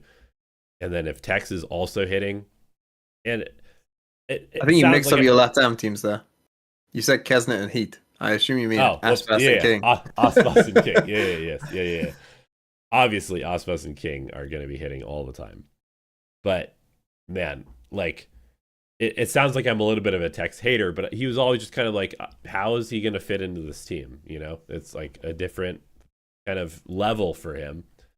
And this is the first time that I honestly can say, like, yeah, he looks like he fits in like perfectly. Like he's doing the job that they need him to do in the Sentinel role that I was worried he might not be able to do. And so yeah, I'd say that Lev is probably the odds-on favorite to win the whole America's League, come in as the number 1 seed. I think their hardest competition is going to be Loud, honestly. But that would be a crazy good game if we got Lev Loud. Like if Loud are like popping off and you get Lev Loud to qualify, holy, that's gonna be a good game. Yeah, that would be an absolutely insanely good game. But yeah, Lev, I think my thing with Lev was always gonna be the mental of this team is gonna be big because you've got that mix of like superstar players that have already done it, and you've got those like players that maybe you're looking at as like, oh, are you good enough to be on a super team? Right. Type players, and the mental is always going to be big. But now I think they've reached the point where everyone on the team, I think, now realizes like, yeah, we are good. Like, like they go. I think that they are now going into games like knowing like, or thinking that like, oh, of course we're going to win. Like, what do you mean? Like I'm sure when they lost the map, they were like, fuck, we lost a map. What? Like almost like that.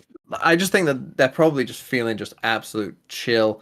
I can only imagine, like, and this is the thing that was said. It's funny you were talking about scrims earlier, but of course last year it was said, of Lev. I'm pretty sure it was some who said it. That they're really good to scrim against because they take it super serious. And obviously a lot of that was given credit to Ono, but I assume that like King, who was the IGL back then, that would still be very much on it, and not letting standards slip too much. I would have thought so.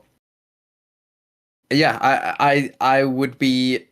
I think everyone would be absolutely stunned if Lev somehow didn't make it. I think they are like 98%, 99%.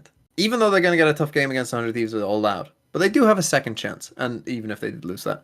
And yeah, I would be mega shocked if Lev went to Shanghai.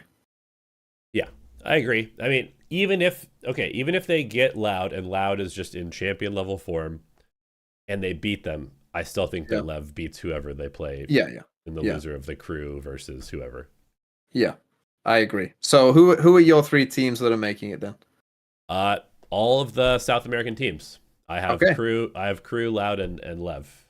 Okay, I'm gonna go slightly different, as I kind of mentioned. I'm gonna go Cloud9, Loud, and Lev. Okay. As my 3 teams to go. But okay, an interesting Americas. We could get some absolute gigabanger games, to be honest, the way that this might shake out. But yes, we shall have to wait and see. Shall we move on to the best region? The region where no one knows what's going on.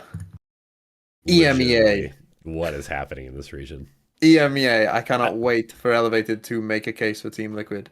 I look at these upper finals, like the teams that only have to win 1 game to go, and I'm just like, how are these the teams that are there? We'll get there. Don't diss my boys. Okay, let's again. We'll quickly touch on the teams that didn't make the playoffs like we have done for the other regions. Not too much really to talk about in the Omega group with these teams, I don't think. Koi, Giants, Gentle Mates. To me, they're all just like, again, everyone won a game in EMEA, which is good. It's nice to see at least everyone won a game. Koi and Giants, I would definitely... Giants, to be fair, I think were unlucky throughout the entire season. I'm pretty sure they've only lost 1 game 2-0. Yeah, they lost 1 game 2-0 to Carmichael, and literally, even going back to kickoff, they've only lost 2 once. And then they finally beat BBL 2-0. So, I mean, you know, yeah, they're 1-4 and it looks bad, but like they're not a free win, right? They're not like awful. You know, they won 5 week maps. 1, they looked like maybe the worst team we'd ever seen. But since then, they've actually been pretty good and just lost some very, very close games. Yeah, like, it is what it is. Like, okay, they're not a good team, but they're not like a awful, like, oh my god. They're not Koi, they have the same record as. Yes. But Koi improved. Like, to me, like, Koi at the start of the year, yes, with this absolute bottom feeder, easy free win. But I actually thought, you know, obviously they beat Vitality, but against Comico, there was a very close game. And to me, the signs of life were there in that bind game versus Fnatic, right? Where you actually, if you watch Koi, they actually do some things that you're like, oh, that's good. Like, that's not that bad. Like, good. Like, you're not just like awful. Like you know, it's like when, you know, like a 5-year-old kid does something that's actually like impressive, and you're like, whoa. Like, what? Like, you actually did something like good. I'm not just like praising you. You know, they come home with like the little macaroni drawing or whatever. That is a crazy analogy to make. And it's like not shit. You're like, wait a minute, you've actually done something good. Like, that was Koi, but now, like, yeah, they I don't think they're completely awful. So good for you, Koi. You're not awful. Oh, gentle mates. I always was like a gentle mates non-believer, I guess. It's weird. Gentle mates have only won 2-0 or lost 2-0.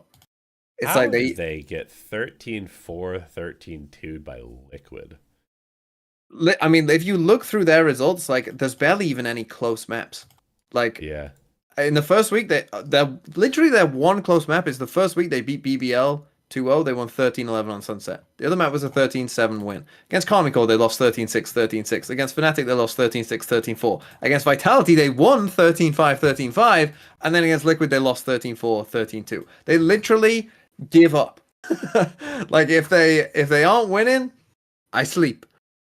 And then if we are winning, I guess, midway through a map, we turn into Giga Ultra mode. We're never going to lose. Which kind of makes sense, actually, when you think about their Ascension run as well. Where they just turned into, like, a Giga team for a couple of weeks. That's But what I'm yeah. saying. It's like, so unfortunately, they have only turned up against Ascend and Ascension and Apex and Mm, Ascension, and then yeah. like won their 2 games this year. Yeah. And then the rest of the time I sleep. Yeah, they're just that is what you might call the definition of inconsistency, and they got absolutely fucking destroyed by Liquid. I mean, absolutely pummeled. And I'm not sure, did they have anything on the line by the time they played? I think they still did. But it didn't matter. They were just it was an absolute destruction. And it was like, how's the team? I mean, look, they play their weird comps. I don't even want to talk about this team. Let's fucking move on. Don't talk to me about Gentlemates. Like, Gentlemates aren't making playoffs. I will make that guarantee to you, right now. Unless they make like big roster moves or something, right? And a different team pops out, they will not make playoffs in Split No, 2. I mean, we've talked about this several times. They have Even though they're 2 and 3. They have one true tier 1 player on this team, and that's about it. I think it's a little harsh, but they have one clearly very good player. The rest, I think, are inconsistent. Anyway, BBL. Oh, BBL and Vitality. Fucking hell. Talk about, like, similar sort of vibes, really. I mean, they got there in different ways, but wow, I didn't realize that Vitality finished with a -21 round differential. Oh my goodness! What Talk about the like different ways of to getting them? there. In fact, they did get there in similar ways. Where, like a week ago, BBL and Vitality looked like the most likely to make it. Like, given who their opponents were, right? Like, Yeah. BBL were playing 2 games. One of them was against a winless Giants. So Yeah. you're like, oh, and 4 wins would have guaranteed you a spot. So it was like, oh, well, BBL, they'll beat Giants. But even if they don't beat Giants, they still have the second chance against Foot. And even then, maybe it'll come down to maps or something. Well, they lose 2-0, 2-0. And they're just fucking out. And Yeah. it's like, fucking hell. And then Vitality as well. It's like, oh, they played Koi in the last week, right? Their last 3 games were Gentlemates, Giants, Koi. And I was thinking, well, Vitality, they'll probably, I mean, hey, they beat Heretics and they beat Foot. So, surely they can just win those last 3 games. They'll finish top of the group. Struggling against Giants and then losing to Koi. And then, yeah, they just turned into an absolute fucking clown fiesta these last 3 weeks. And I think really what it is for Vitality, my kind of theory about this team, is that if they don't have a good plan coming in, then they just aren't that good. Like if they have a good plan, like against Foot, you saw like Vitality exposed Foot's comps. Foot played bad comps, and Vitality were the team that like, okay, we can create a plan against this bad comp, and we can exploit this, right? Like on Icebox with just the constant lurks through A that were catching Foot out, right? Like they can do that. But I think against Gentlemates changed their comps from the Phoenix stuff to the Sage stuff, and Vitality didn't know what to do. They were like, well, we prepared, but we prepared all week for Phoenix. You can't, but we were expecting you to flash out, but now you're just sage walling and running away. But we thought you were going to run at us with Phoenix. What do we do? Yeah, we got no time left because we're just dawdling around, just looking at each other like, what do we do? Because we thought they would just run at us, and so we'd kill them, and so we're going to wait 40 seconds at the start of the round every round. But now they're just sage walling after those 40 seconds. I'm going to die. What? And then they lose 13-5, 13-5. And then, and look, as I said, like Koi and Giants, they did get better as the split went on. But still, like, I mean, you got to, like, again, against Koi, it was the 2 maps they lost were 13-5, 13-4. Against Koi. Yeah, it was not good. Dominant. It was not good. That's tough. That's a rough way. And now I don't know what to think. Because this group, here's the thing, like if we're talking about split 2, of course all these teams are 3-3. Right. So, when you combine like all the teams, there's just this massive middle of the pack of like, Heretics are 3-2, Gentlemates are 2-3 as well. So you might want to add them into that mix as well of like, who the fuck knows what's going to happen in split 2? I got no fucking clue because all these 3-3 teams have to play each other. Who the fuck knows who's going to win those games? I don't know. Yeah, I mean, I think we're getting a little bit of a taste of the inexperience from Vitality. It's Mm. pretty easy to look at this roster and be like, oh yeah, they've got Safe and Trex, like they're so good. Sender was in the league last year, but you've got a couple players in very, very, very important roles, being the duelist and the primary initiator player, who are absolute rookies. And we're definitely seeing that because both of them performed quite poorly for the entire split. There's like little moments of brilliance for both Kicks and Runner, but at kickoff, Kicks looked amazing. Runner was popping off. In the split, Runner has way more first deaths than first kills. Not good. That's not a good sign for your duelist. And Kicks is pretty well below average on every agent that he played. Also not good out of your initiator player. And so you have Safe winning them a lot of rounds where he's lurking, hitting the right timing, getting 3 by himself. But it's not really a team effort for these guys right now, because they have some pretty big holes in their like overall team at the moment. Like they're having some pretty serious underperformances out of some super crucial roles. And like it's not like Kicks and Runner are bad players, but they're very inexperienced, and I think they got kind of exposed by more experienced and better players in the league than they're used to playing against. Yeah. I mean, just to put it into perspective for everyone, like, I know VLR rating isn't the be all and end all, but like even just looking at some of the other numbers as well, like the bottom of EMEA, you have 3. Maybe I was being too kind to those Gentle Mates players. I didn't realize this either. There's 3 Gentle Mates players at the bottom. Yeah. And then there's Redgar, and then there's Kicks and Runner, and then there's Shadow, the IG Alpha Koi, and then there's Sender. And then Trex and Safe are like, doing, Trex is doing fine, and Safe is doing pretty well, with some of his numbers. Yeah, that's clearly an issue, right? Yep. Clearly an issue for them. But we've got, as you say, like a duelist with, a much higher first deaths and first kills. Kicks had the most first deaths per round than any other player in the league. So he's dying more regularly first for the team than anybody else in the league, including players on Koi and Gentlemates and Giants. Yeah. So it's not great. It's not great. Anyway, let's move on to the playoff teams. So the playoffs. Jesus Christ, our first game here. I don't know what to say, think, or anything, because it's Fnatic versus Team Liquid. And these 2 games in the playoffs, this should not be a hard could one to call. not be more different, I don't think. Between like how I feel about Heretics Na'Vi and how I feel about Fnatic and Liquid are like it's 2 separate worlds of teams in my mind. Yeah. But let's talk about it then. So tell me where you're at with Fnatic right now, because hey, they made playoffs. Yeah, they made playoffs.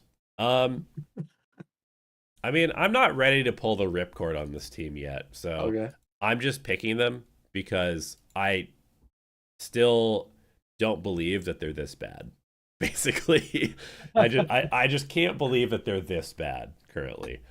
And so I'm picking them because I think they should be a better team than Liquid. But I'm not that confident, which is a problem, because Liquid, I mean, they looked reasonably good. As much as it pains me to say, they looked reasonably good against Gentlemates. Like we had some vintage Nats performances. We had Yampy Chamber. Yeah, Yampy was looking good. The role players were doing their thing. Keiko was solid in the duelist role. But that shouldn't be enough to make me pick them over Fnatic, and so I'm not going to let it be. Let's just say, if Fnatic loses this, they probably either need to seriously look at the coaching staff or make a roster move. Wow. Big words from Mr. Speaks, but this team is not allowed to miss 2 Masters. Yeah, that would be pretty bad. And the thing is, for me, like, it was such a weird game against Navi, where,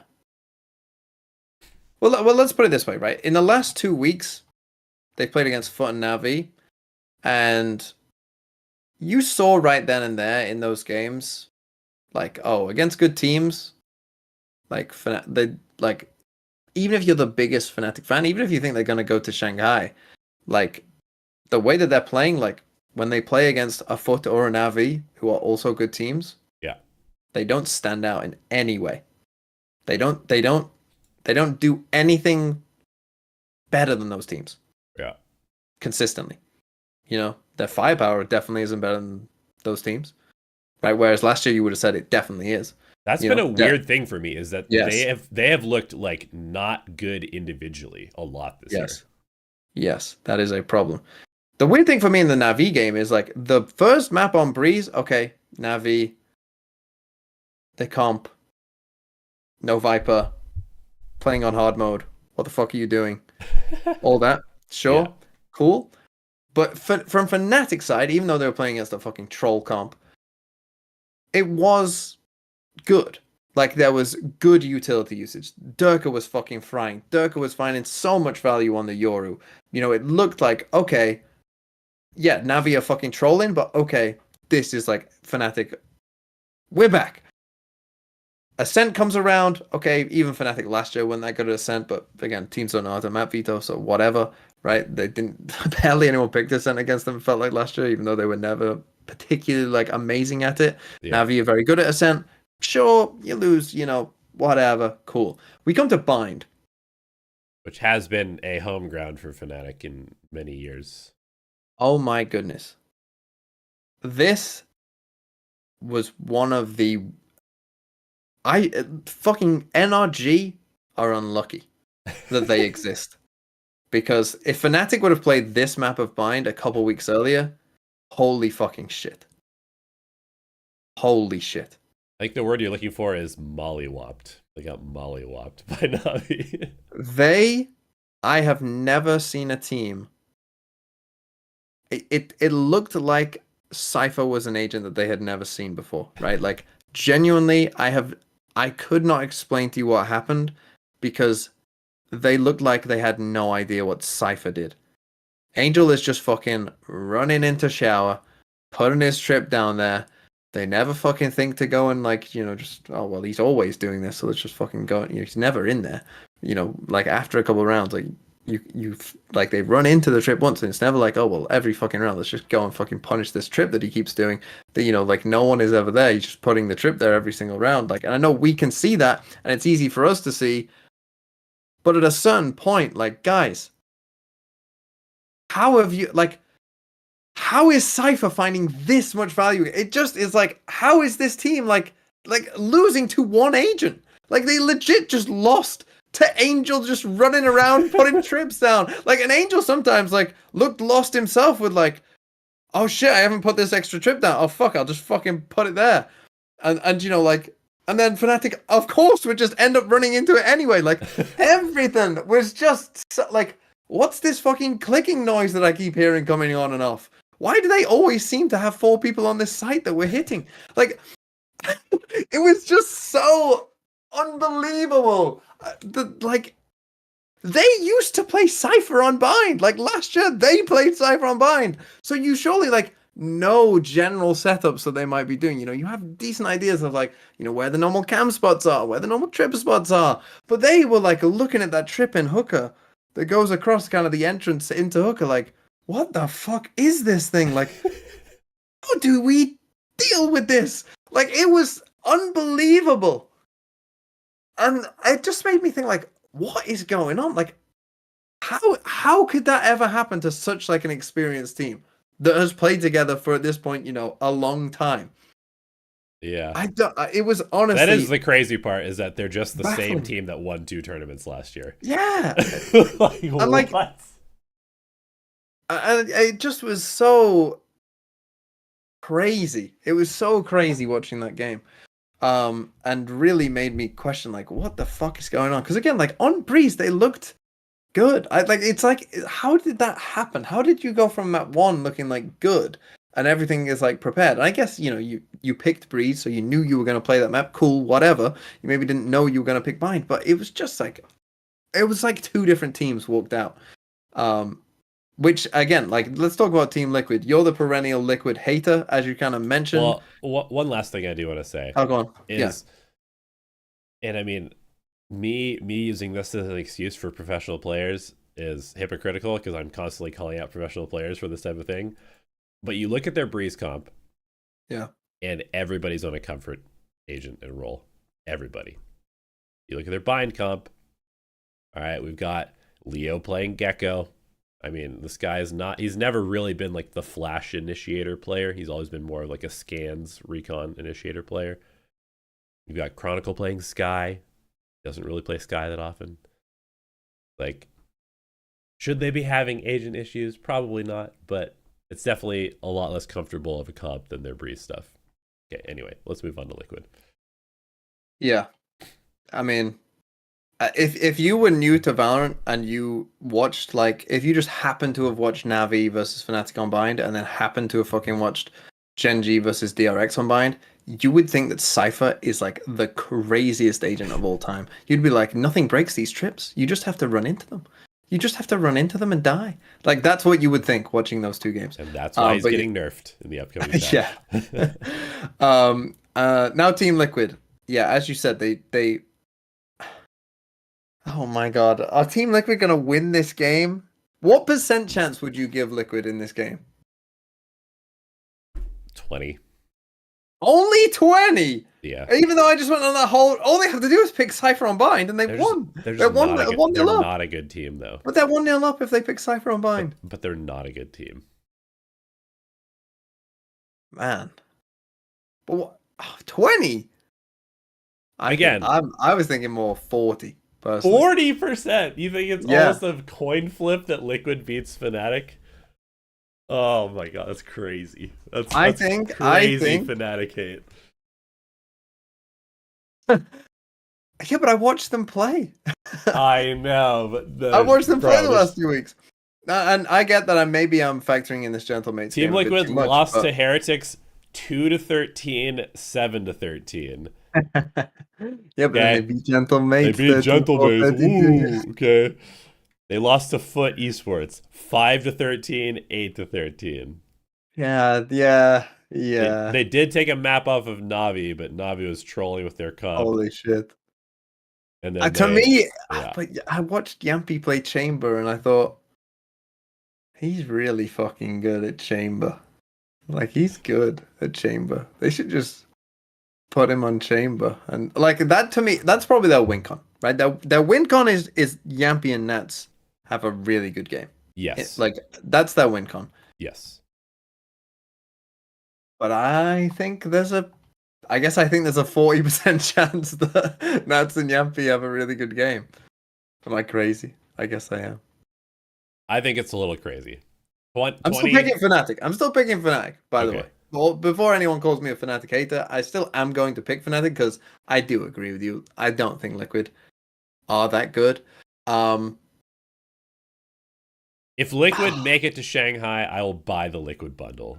There we go. That's what we wanted. I mean, well, I guess we'll get into it as we go, but I'm not sure how much faith you have. But they play Calming Core, man. That's the thing in EMEA. Calming Core aren't that good either. Like, whoever wins this game actually has a decent chance, even though I don't think they're very good.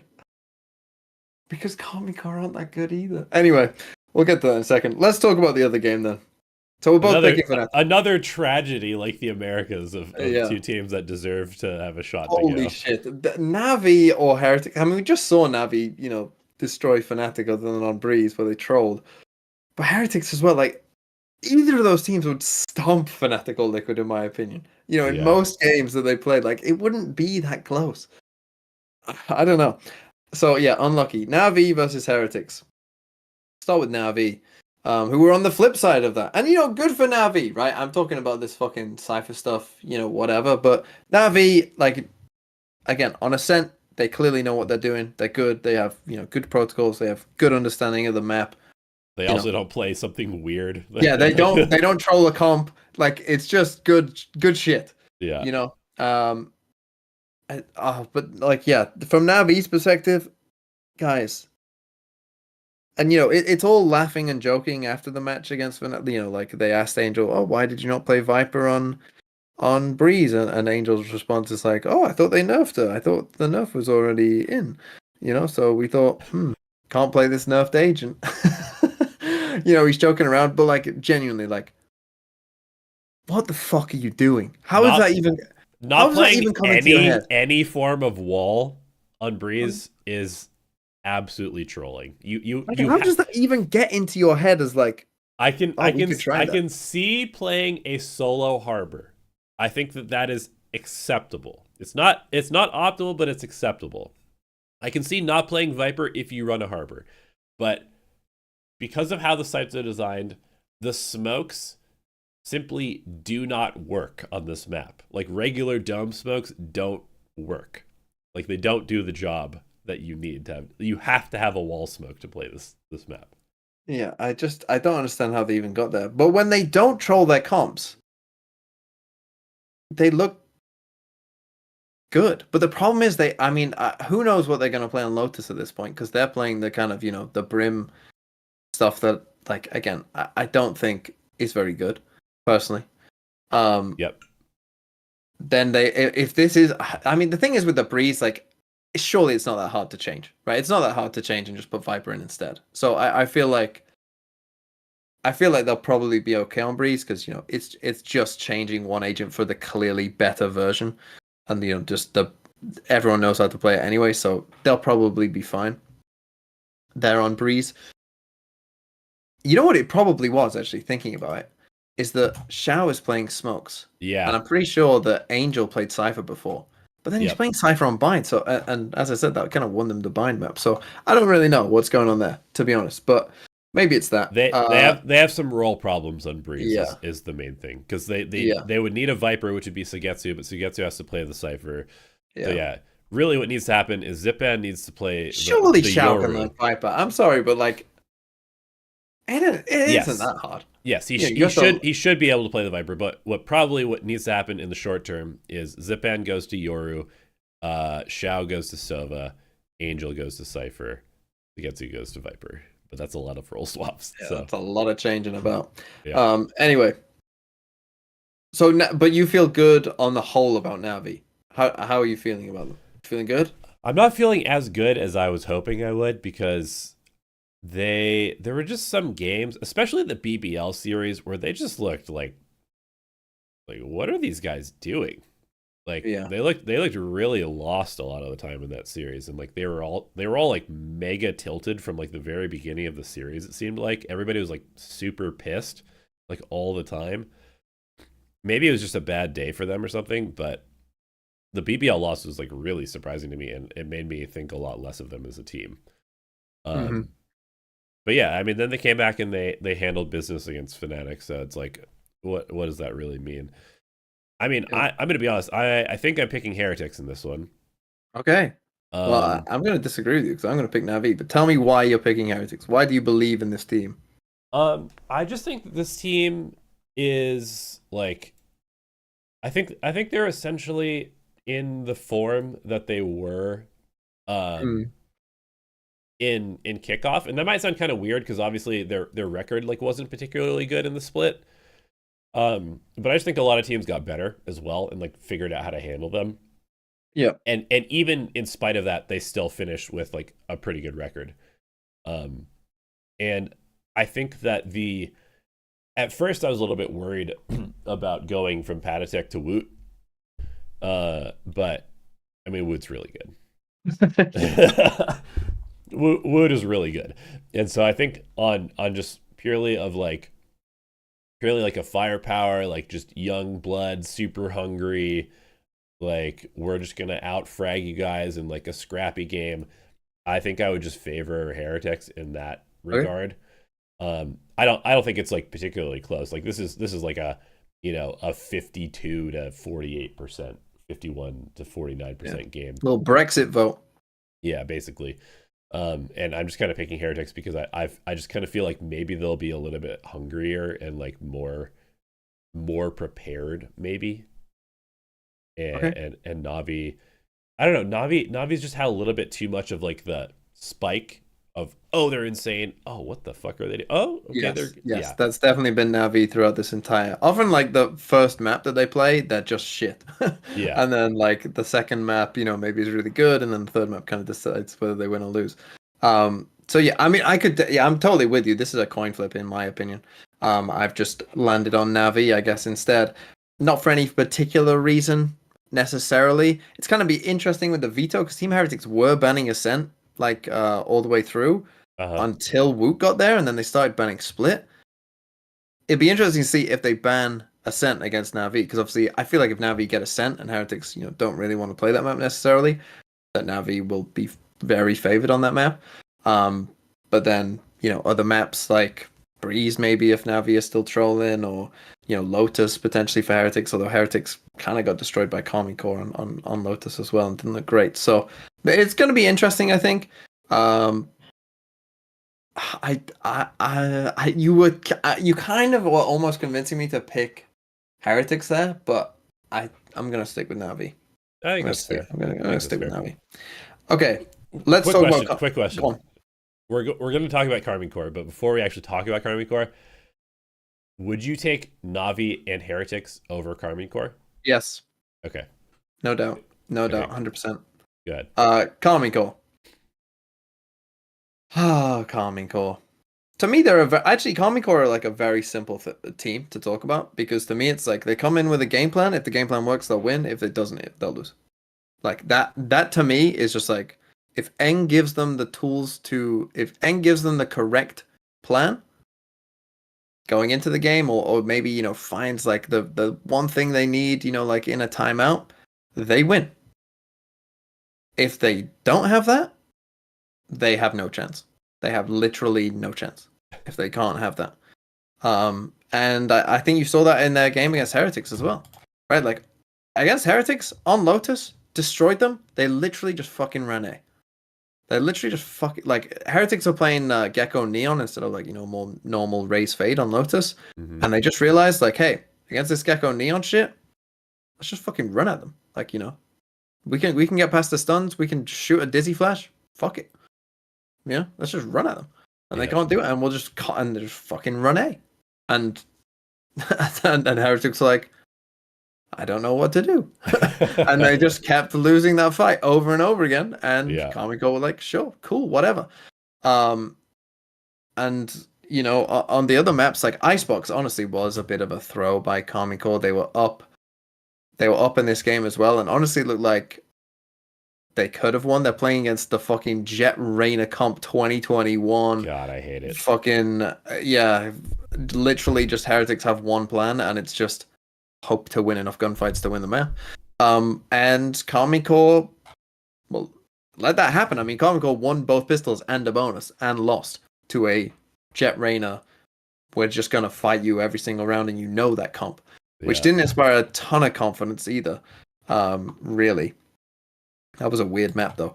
And then on Bind, it's like, yeah, they just ran into the fucking like, we can't defend this map, right? They just didn't know how to defend against a comp that really, again, Heretics are playing the fucking solo Yoru.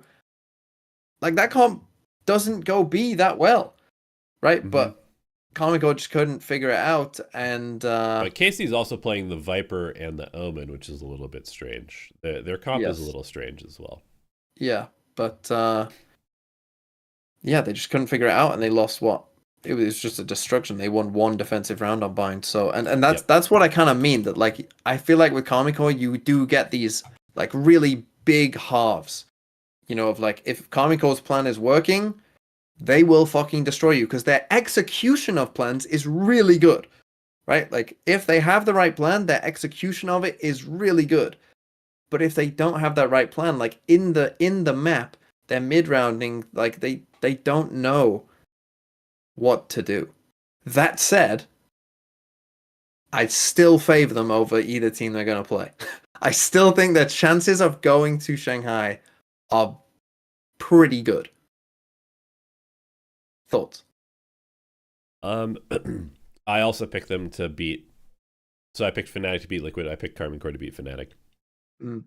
Um, and the simple reason is basically narrate. Um, I think the whole Karmine Corp arc was kind of interesting because like at the beginning of the year we're like, oh, this team might be the best team in EMEA like perpetually, and then we saw them kind of get exposed as like, okay, their mid rounding is like not that good, and teams kind of are figuring out how they win, and it's like, oh, maybe it's all coming crashing down, and like just individual skill is not going to help, and they have too many young players that are underperforming when the pressure's on. And then they kind of recovered. You know, they didn't have any like super good wins, I guess, in this split. Like they beat Giants, Gentlemates, and Koi and lost all the hard teams. Yep. Which is not great. But at the same time, it's like they were competitive games, right? They were all 2-1s against Foot, 2-1 against Navi, 2-1 against Heretics. And I think I still saw like hope for this team. I saw that, you know, they still have very good players. Like Tomazi had a terrible Madrid. I think he might have been like the lowest rated player in Madrid, or certainly close to it. He stepped back up. He's playing relatively well. You know, we haven't really seen any fall off in performance from Narrate. Martin has still been solid. Shin has been clutch. I definitely think this team has some issues, but I also feel like they're a team that is going to continue to get better throughout the course of the year. And I think that this little bit of a break, being able to watch their opponent play and get ready for them, is going to help them. Yeah. And so I think that they're a good enough team to play against the top teams in this league, and with a bit of prep, they will, you know, at least give themselves like a 50-50 shot, if not a little bit better, to beat them. So yeah, I'm not like 100% confident that they'll beat Fnatic or whoever, but I think there's a decent chance that they still make Shanghai.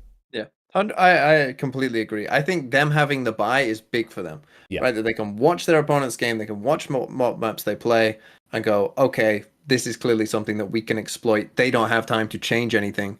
Like, we know we can exploit this, right? I think that's going to be big for them. Because as I said, like, you know, I don't want to be like too harsh on them, because as you say, they're not like a bad team. They're not like a bad. Their execution of things is really good.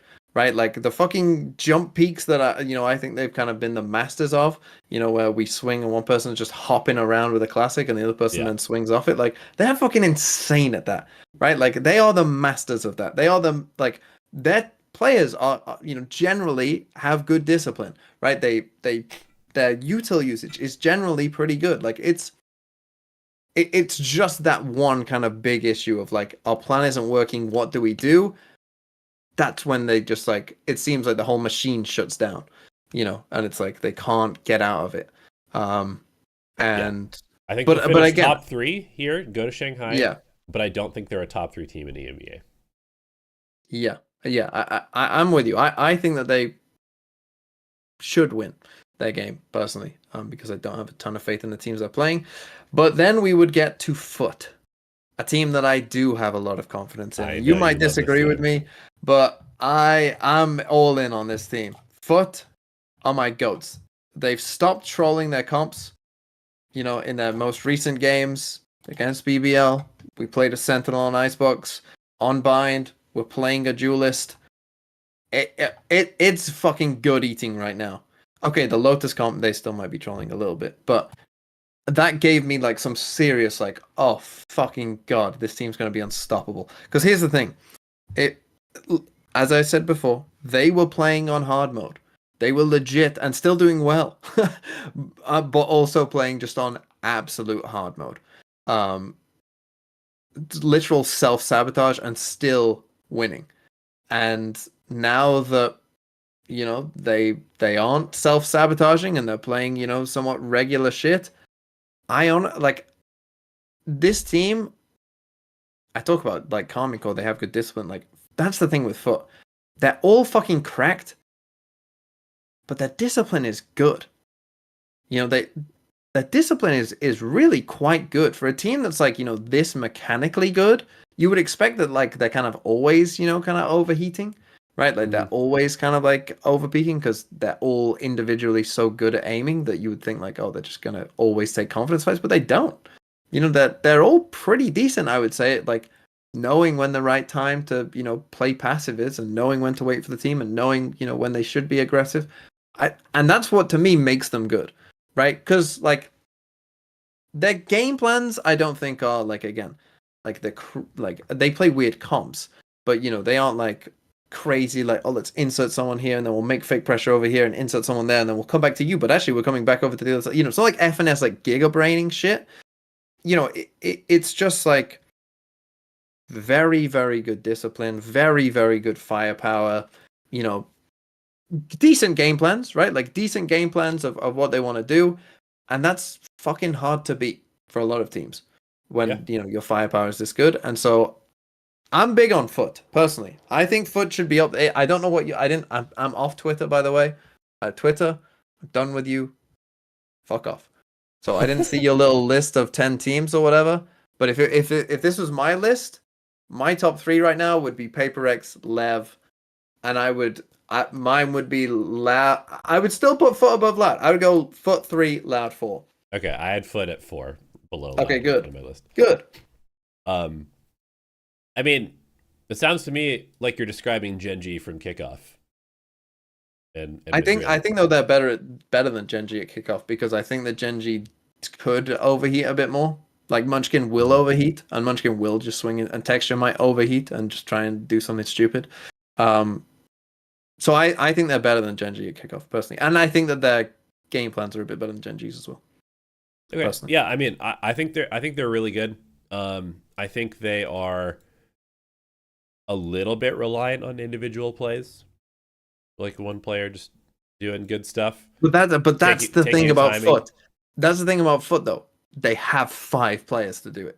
Yeah. So when you say individual plays, like if it's Cloud9, like it's often going to be Oxy, and maybe others will chip in, every so often. But with this team, 5 players can win a 1v4. Yeah. In any round. And that's why they're fucking sick. And that's why they're winning Shanghai. They're winning Shanghai. I might just pick them because I want it to happen. But I also want Pacific to win as well. So I mean, that's a bold pred.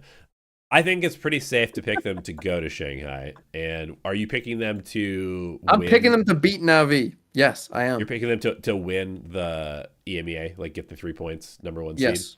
Yes, okay. I think I am. So then they would go straight to playoffs. And then So I have a little bit of a spicy pick 'em, actually. Oh, go on.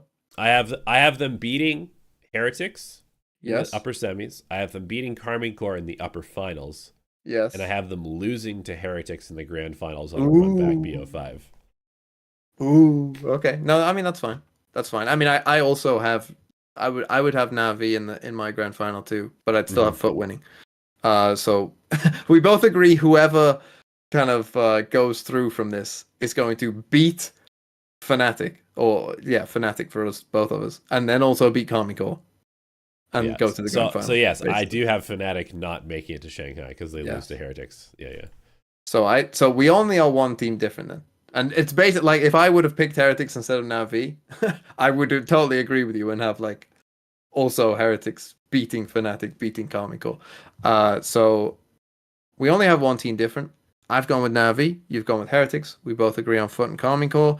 No Fnatic going would be interesting to see their reaction to that. Yeah. Right? That would be interesting. It would be interesting. I mean, what does that mean for the rest of the year? How many points would Fnatic have? Like championship points? They would have 4, I think. Yeah, because you get one for winning a playoff game, but yeah, they would be on 4, assuming they beat Liquid. Not great.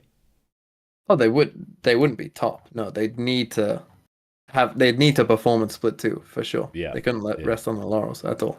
Yep. But yeah, there it is. Shall we quickly do a quick stop tour of China? Yep, let's do it. Some of these teams, JDG, of course, just fucking decided to turn up for the last game against Wolves and just fucking sleep the rest of the time. At least they didn't go winless.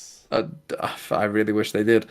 Tech with RB. Saw a little thing about RB. Don't know if you saw it. That like RB's happy, and that he like was feeling the stress on DRX, but it's more kind of chill, and They also is have the happy. worst round differential of any team in the league somehow. Yep, but whatever. Tai Lu, they somehow won 2 games. Good for them, I guess. They somehow beat DRG. What the fuck? DRG are the weirdest fucking team I don't in know how to rate existence. them at all. DRG are the fucking weirdest team in existence. I have no idea how Tyler beat them. Didn't watch that game. I don't want to know. Billy actually missed out on playoffs. I mean, they were almost locked in, but they lost so heavily to FPX Yeah. that they ended up losing to Nova, who 2-0. The craziest thing about China is that there's only 3 teams with positive round differentials out of the 16 out of the 6 teams that are going to playoffs. Only 3 of them have positive round differentials. Like, bruh. And it's the 3 teams that everybody knew were going to be the best 3 teams: Edward, FPX, Trace. Like they're clearly much better than every other team. Yeah, I mean, Wolves, obviously, I won't put you through that. They're just Wolves. Let me just tell the story for those who didn't know. So Wolves just needed to win their last game against their winless JDG, and of course they fucking shattered the bed and lost 13-8, 13-1, and they lost 13-1 on their map pick. Absolute fucking disaster. What's funny though is BLG then were pretty much locked into playoffs. The only way that they were going to lose was if they got fucking destroyed 2-0 by FPX, which they did. But then also Nova, who had only won 1 game at that point, had to destroy Tech, and they fucking did. And so Billy, after Wolves lost, probably thought, "Oh, we're chilling, we're good," and then they end up missing out. Funnily enough, but yeah, that's China for you. Who fucking knows what's going on here? Quickly looking at the playoffs, then we got Trace versus AG. Now, Trace, I mean, it's interesting you say, they've been doing good, but in the last 2 games, they haven't won a map. And to be fair, against EDG, it was 13-15, 12-14, which unlucky, but they did lose to DRG 2-0 as well. So, which is, again, what the fuck is happening with DRG? DRG, what's the guy from Batman who flips a coin? They are that fucking team. Two-Face. Oh, Two-Face. Yeah, they are fucking Two-Face. They flip a coin before a game, and it's like, are we good? Are we bad? We don't know. And then they fucking decide off the coin. And it's not even are we good or are we bad? It's like I don't even know if I would call how they play good.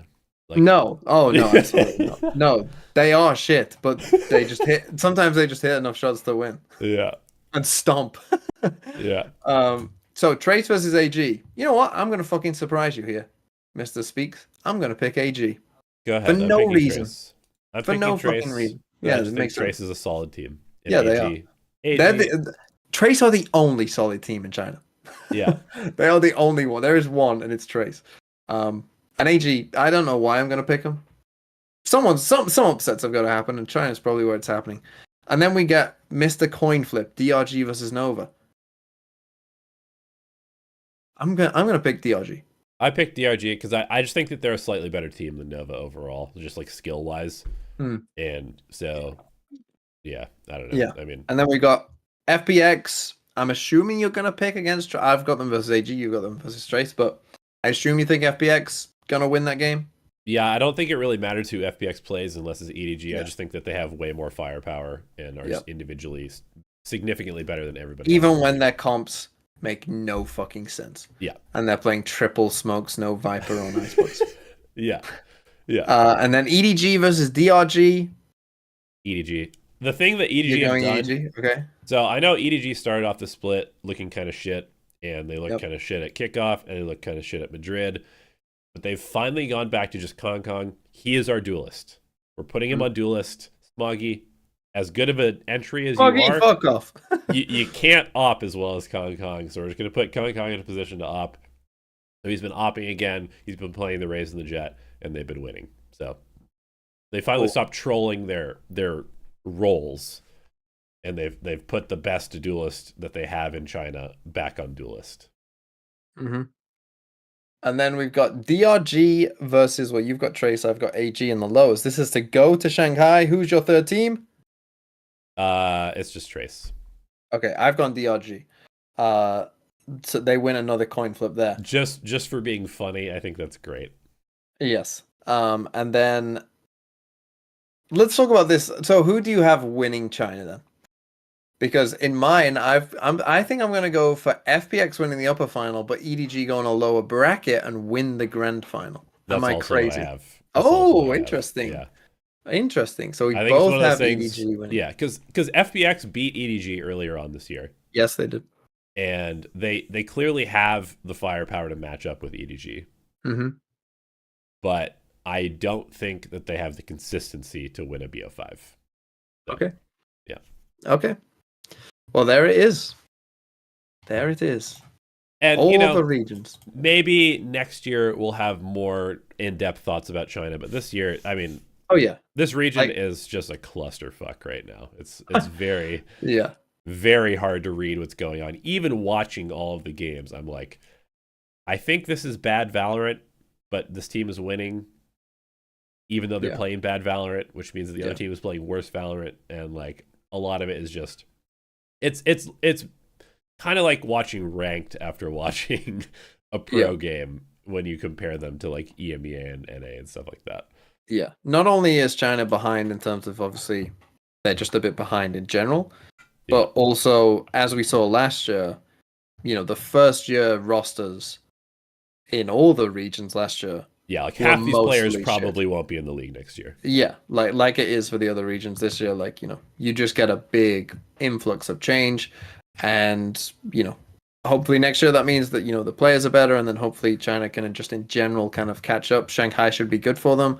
Champs is also in Seoul, so I assume that some of the Chinese teams might be able to scrim with the Champs teams as well. Yeah, that'll definitely that is such an important point. Actually, we talked about scrims at the beginning of this with the whole like bad data from scrims, but being able to scrim good teams is so important. And so having two events, good teams that need to try as well, like they're not just trolling, like they're preparing for big tournaments. Yeah, having two events in Asia is going to be really good for the Chinese scene. Yeah, for sure. Anything else that you want to talk about, or are you gonna maybe drop dead soon? No, I mean my voice is definitely giving out. I did have one question for you, and maybe this would be better to address later, but I'm kind of just curious since I have you on the line. Which team do you think is going to be most affected by the patch, the Viper Cypher patch? Of like the top teams, which team might have the most bad impact? I think it's an interesting one with Loud. They were kind of the first thought because of course they just play the Cypher shit doesn't matter to them at all. But obviously the Viper stuff, they've been. What else can Les play? He only plays Viper and Cypher. They've been playing obviously so much Viper, like across basically everything, that it's like, which I think is correct, by the way. I think that is what you should do. And personally, I'm of the belief that Viper still will be very strong and worth playing on. Maybe not all the maps, like maybe you like your Ascents and your Sunsets, maybe drop it. But I still think basically every other map in the pool, I still think you can, and maybe even, definitely on some of them, you should still run Viper. So yeah, Loud is one that comes to mind just because they probably will have to change stuff. That's actually interesting coming into Shanghai if we're playing on the new patch. Like, what will Loud do? That would definitely be an interesting point to kind of consider. To me, Paper Rex are kind of the big winners on the opposite side because they don't play those agents. They don't fucking care. Their Lotus, somehow they've managed to just go all in on Lotus. It's weird, I was thinking, like, what if this is what the Lotus meta actually should be? Like, when I was watching Paper Rex play it and just fucking running at sites, and then I watched Calming Core play against Heretics and they're fucking running A every round, I was like, is this what the Lotus meta, like, actually should be? Like, you just beat the rotations by just fucking sending it every round? It did make me think, like, and maybe with the Viper nerfs, like, maybe we do just see teams go, fuck it, let's just play double duelist, double initiator like Paper X. What could go wrong? And just send it. That the A sort of scaling is like one of the main areas where picking up the orb is important, right? Because you have the first phase smoke to get out to Rumble, and then second phase smoke to smoke off stairs. So maybe we just see just a complete change and Lotus ends up looking like Fracture. That would be fun. We need that. Oh, we fucking need that, by the way. Give Just that. I hope that a happens. full send meta. Just a full send meta, like just a fun, like, oh, here's a big. I mean, when you get like a big team fight on a Lotus, like it is pretty fun to watch. You know, like just give me that every fucking round. Like, oh, they're going to see this round. Here we go, and they fucking go. Like, you know, that I think that would be fun. Yeah, I'm down. Yeah, I'm down. bit of But a yeah, change I mean, for fucking. Let's walk around Icebox fucking for a minute and do nothing. it's not going to change the meta on Icebox because the orb just goes No, middle every no, round. no. It's gonna stay. Icebox will always be boring. Please, Riot. They have to rotate one of Breeze or Icebox, right? They have to. There's no fucking way they don't, right? Because Imagine they take out like Ascent, they might take out Ascent. but they leave But Breeze and Icebox in. oh, like I think that they might take out Ascent, obviously, because it's just the one that hasn't been changed yet. So I think there's a chance that they do that, but we should get 2 new maps. I'm hoping, right? We get the new map, and hopefully Fracture comes back, right? Is what I'm thinking, and then Yeah, I don't think that we're ever going to have Haven and Lotus be in the pool at the same time. I don't think they're going to have 2 3-site maps. no, in the yeah, pool. I would say probably new map plus Fracture in, and then I feel like Ascent might go just because of the time, but then I also think like one of Breeze or Icebox has to fucking go. Has to go. Please, please, please. Ah. All right, it's been a fun episode. We'll see you guys next